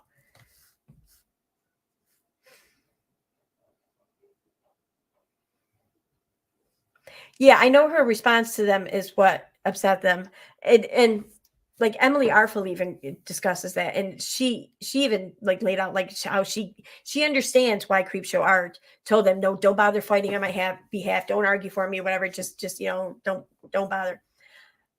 And Emily explained it in a way that, like, you know, because when usually in situations like this, when a prominent public figure goes down, they kind of take everyone around them down with them. So that was Shannon's way of kind of preventing that from happening, I think. Maybe that's what it was. Maybe it was something else. I don't know, but I don't know. I do think, though, that she had some friends who would have very happily listened to her and believed her, even based on little or no information or proof. And I don't think possibly Shannon had faith in her friends either. So I don't know. Because like I watched Ready to Glare's video, I remember, and Ready to Glare, like she looked like legitimately hurt and everything and upset by this. And I got the impression from Ready to Glare that she would have stood by Shannon's side. Like she would have taken her word for a lot of things, true or not. She would have been her friend, you know. And I don't think Creepshow Art gave her enough faith either. So, all right, what's your theory? You want to fix the typo in your description as it says part 12. Okay, thank you. Yeah, I just copied and pasted, and I thought I erased the one when I put the 2 in, but possibly not.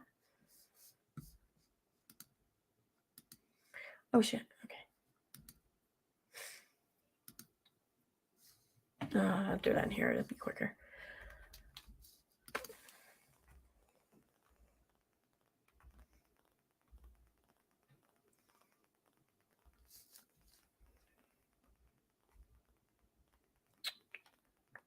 Go away.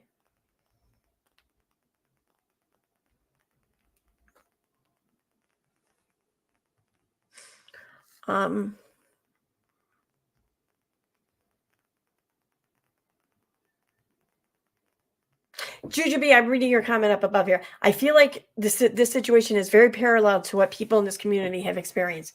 Yeah, I said that I didn't want to, like, I felt that a lot in these screenshots and reading them, but there's one screenshot in particular, like I had deja vu about, and I made a comment about that, but I didn't want to, I don't know. I don't want to tie it in, or just because I feel like part of it's my bias tying it together. You know, maybe that's not the case. Maybe it's similar, but just not the same. I don't know, but I feel it too. I do. I feel it.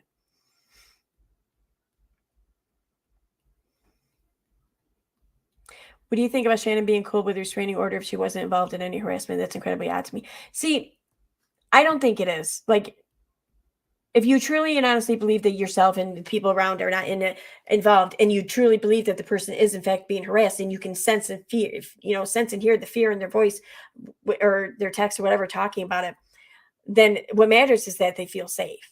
And if you just happily are making it easy for them to serve you with this legal document requiring you to stay away from them, if that helps them feel safe, and you're not doing anything wrong, you're not planning on going near them anyway, I don't see what the issue is, and it's a civil proceeding. It's not a criminal proceeding. So it's not like anything goes on the record,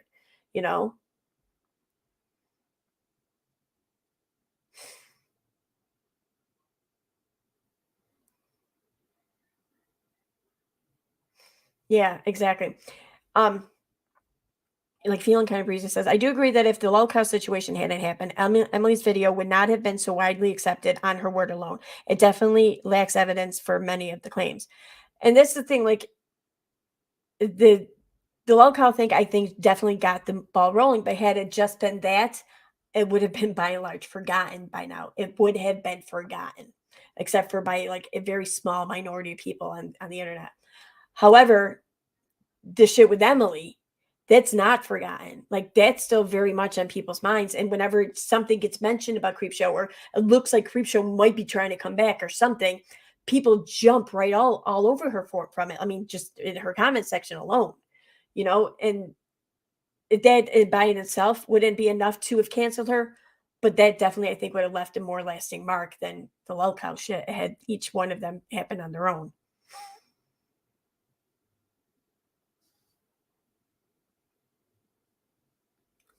Oh, did I not fucking turn that shit on? God damn it. I thought I did. Maybe not. All right, give me a second. Let me put it on members only.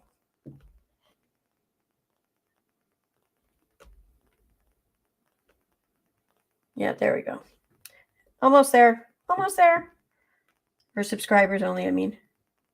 All right, there. Thank you, Autistic Shell. That was my mistake. I apologize. I should have done that. Now, what are all these stupid things being seen? All right, so there.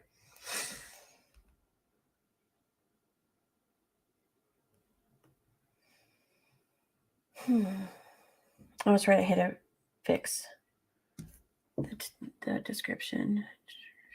Part 12. Okay, part 12. The better. I don't plan on there being 12 parts in any of this. Oh, okay.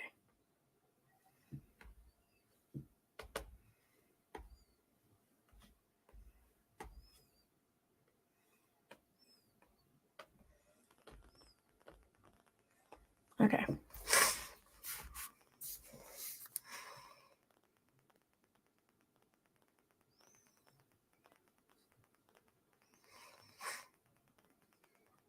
Let me see up here in the chat. I didn't scroll all the way up yet. And say you guys. I'm from South Louisiana and say you guys. Oh, okay. So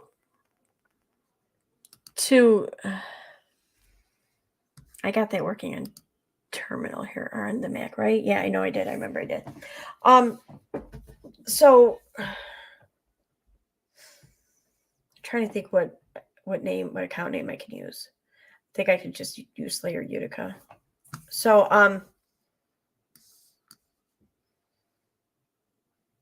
let me close out the terminal. Now there's this. I know I've done videos about it before, but I'm gonna just do this one part again, or I guess maybe. So when it comes to searching social media or usernames or stuff like that, there's this tool, this aid or whatever called Sherlock that I like to use.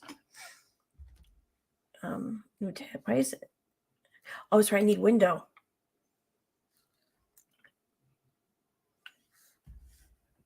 It's not going to come up. So I'm going to have to do entire screen, I think. All right.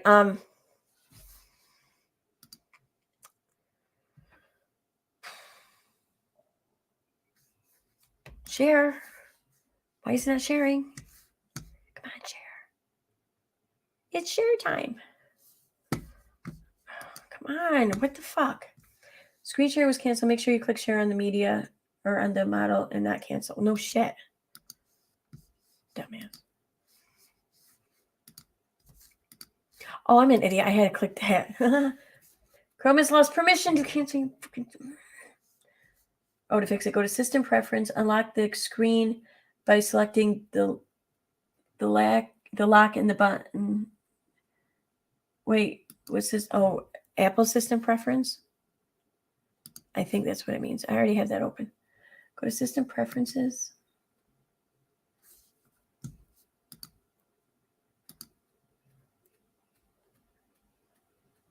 The lock. Where's the lock? I see a key. I see a fucking lock. I see Java. Where the hell's their lock? The bottom left-hand corner. There's no lock.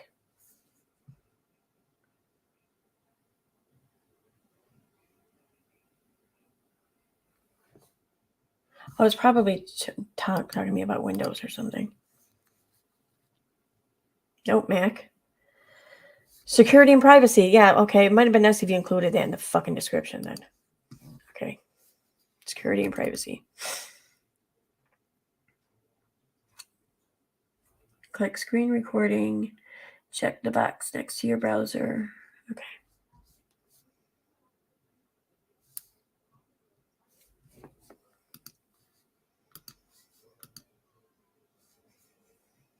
Click privacy. Click screen recording. And then check Google Chrome.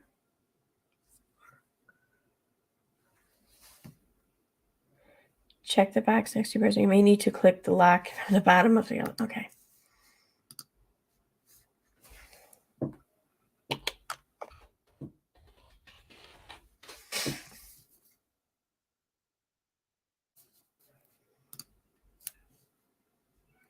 Jesus. Oh my God, that made a lot of noise. Google Chrome will not be able to record the contents of your screen until it is quit. All right. You guys are gonna... Oh, fuck. I don't... Wait a minute. Let me do this.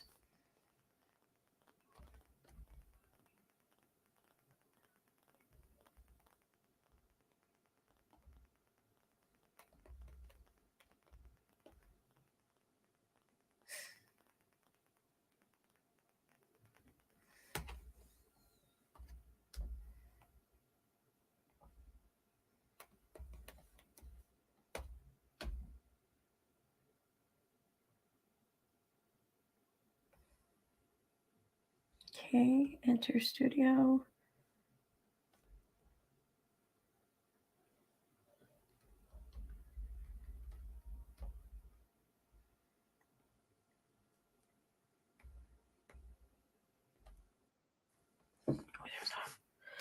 All right, so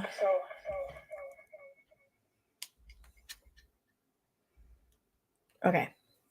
So now I'm in the stream. I'm my account here. So when I why am I so fucking making sound? I muted that. All right, I'll be right back. I'm gonna have to exit out.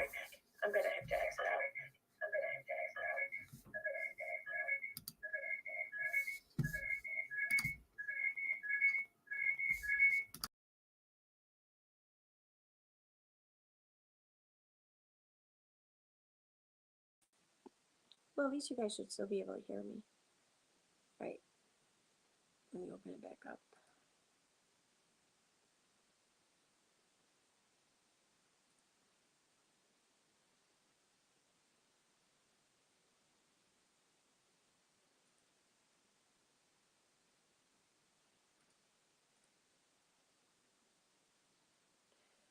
All right, let me check our chat here while we're waiting. Here in a moment. I know.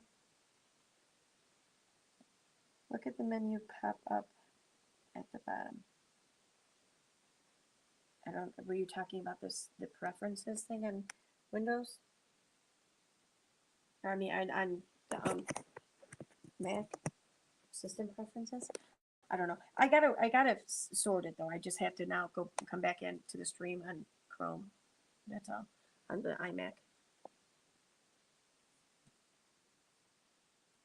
Which will take me 2 seconds. I'm almost there now. Loading StreamYard. So I'm gonna mute. Well, no, I'm not gonna mute it yet. But when I'm close to coming in, I'm gonna mute the microphone so I don't get the feedback shit.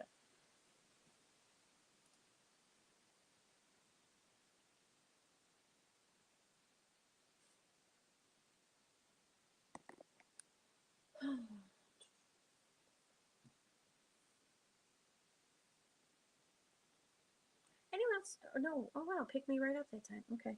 All right. Be right there.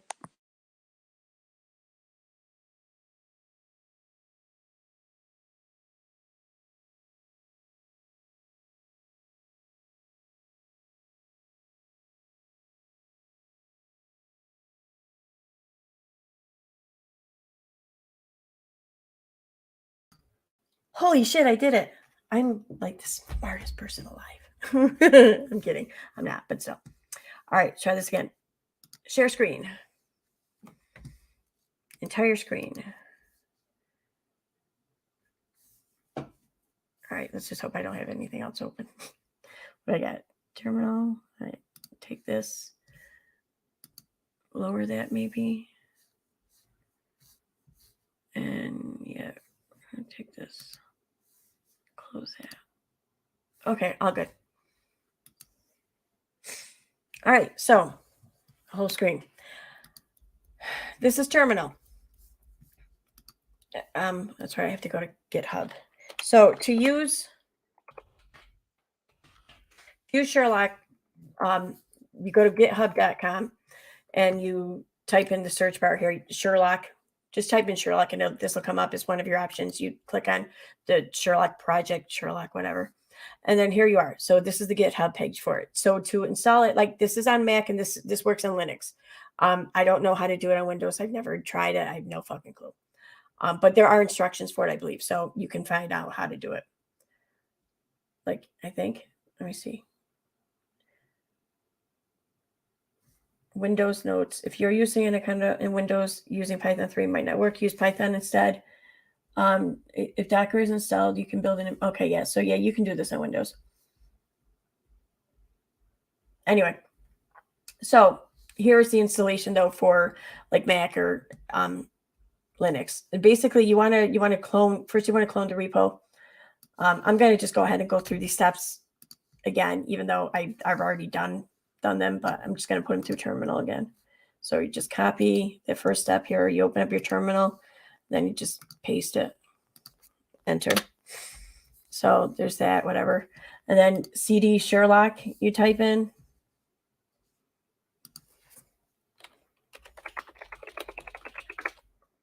Okay, and then you want to install the requirements or whatever. So Python 3. You can copy and paste or whatever, but it's just these are all common commands and shit in Linux. So just it's after a while, it's quicker to type them, I think.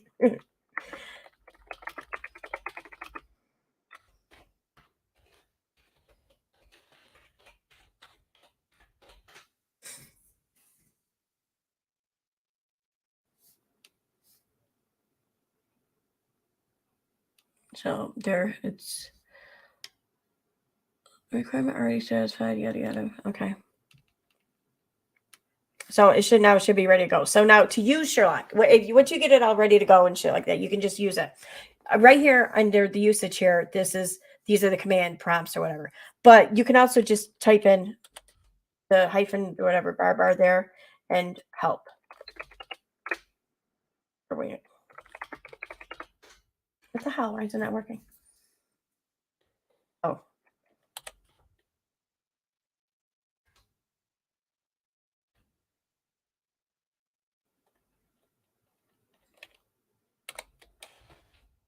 Wait, okay, let me try this. CD.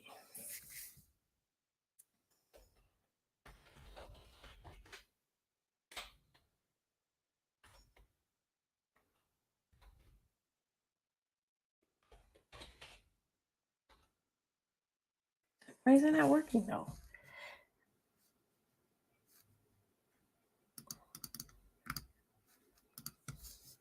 I was just fucking, oh yeah, you know, it just fucking pisses me off. What am I missing here?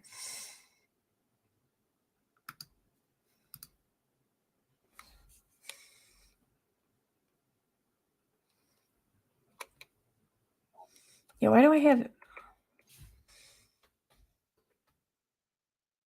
how can I open file name? No such file directory exists. Requirements txt. Oh, did I type something wrong? This, you know, that happens all the fucking time too.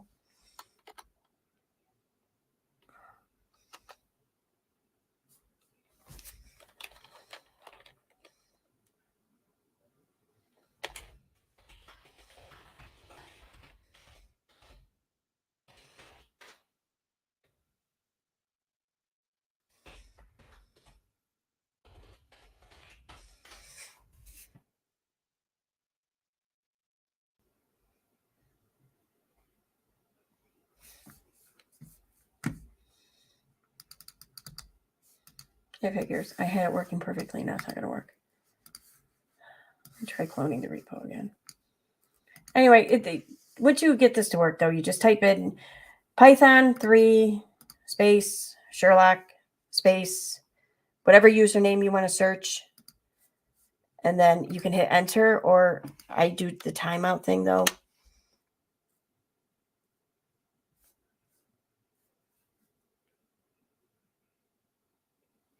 All right, fuck it. I'm not fucking around with this now. It's gonna piss me off.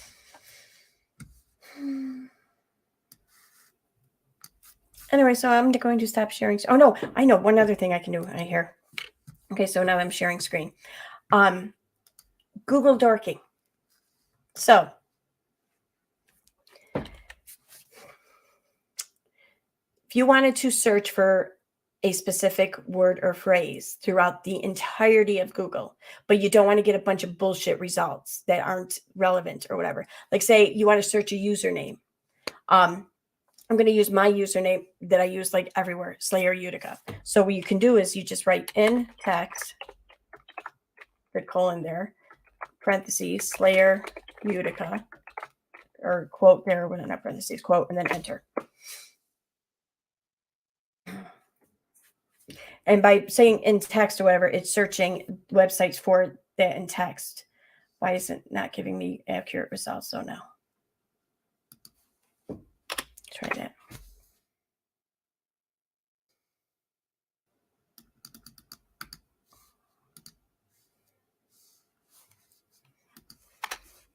For some reason, though, it doesn't work very well in Bing, I find.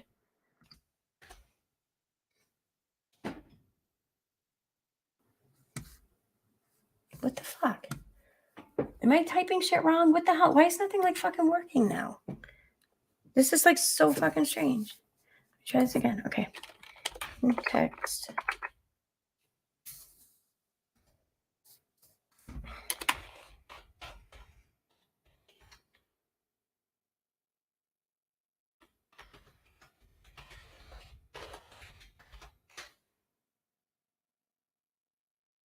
Here we go.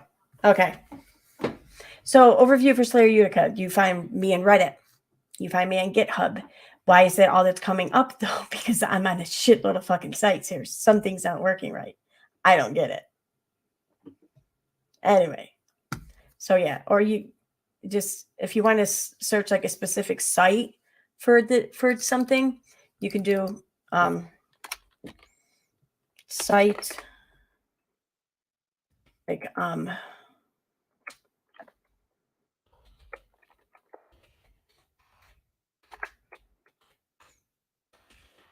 then in text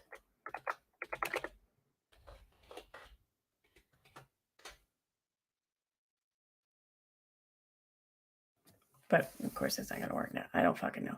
I'll just fucking include a link. There's ways to do it. You just gotta read it. Oh look here. Okay, now I'm being found.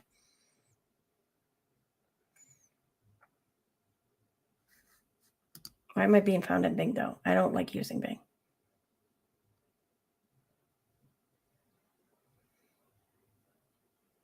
It's weird though that I'm being. Oh, and also too, like if you wanted to search, find there's so many things you can do with the Google dorking. Really, you gotta trial and error it, and you gotta try them all out, and you gotta see what it is that's going to serve you best, and just Google dorking and just read what the website's saying. You'll find it. So yeah, there's that. Now I want to fuck around with. You know, I've been having such a hard time too with Sherlock lately. Like it wasn't working on the laptop there. I had to install all this other shit that I was missing. And finally I got it working. And then the same thing with the Mac. And finally I just got it working again yesterday and it was working great. And now it's not working. Fucking, you know, pisses me off. Anyway, I'm done. It's almost 1 a.m. I'm fucking done. So yeah. But this is easy though. It's wicked easy shit. Like just these are all like open source intelligence tools that you find. Like if you just Google OSINT tools, there's so many others too that you can learn how to use. But yeah, their purpose by and large is for searching shit online, for finding shit online. And this is just, you find a lot of things online. Like, I don't know. People leave a trail, a pattern. Everyone has like footsteps throughout their online activity, and you can connect things. Like it's a weird version of identity bridging, I think, but I don't know. It's very difficult though if you're trying to like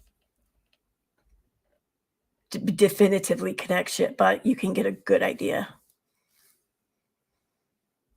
Look at the menu pop up at the bottom. Oh, okay, what's that? Oh, that was a while ago. Okay. So, all right. On that note, though, I think I'm going to. I misspelled Utica. Is that what it was? Oh, fuck. That figures. You know, the first time I tried showing this too, I kept misspelling Sherlock wrong in the command line. I kept spelling it LCOK or something like that. I don't know, but it fucking pissed me off. That's always my problem. You know, there's this T-shirt too. It's a picture of the semicolon, and it said hide and seek champion since like 1950 something or whatever. And I'm like, yeah, I feel that T-shirt wearer's pain. I do. I feel it because that's always my fucking mistake. Like I just forget something, and then you go back through trying to find where your mistake is, and you can't find it. And okay. Anyway.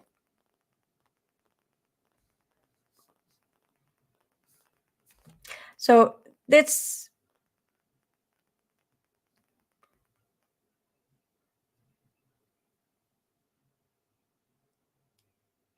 what the hell? Oh, no, that's the bot thing. Okay. Okay. So yeah, on that note, I'm out of here. Thanks for being here, guys. Have a good night. I will not be going over the next video tomorrow or today, but maybe on Thursday, part of it anyways, because I don't think I need to go over the whole thing, but just anything that's, I don't know, is different maybe. So, but I also want to talk about some other shit and have some fun. So we'll see. Have a good night, guys. Thanks for being here. Bye.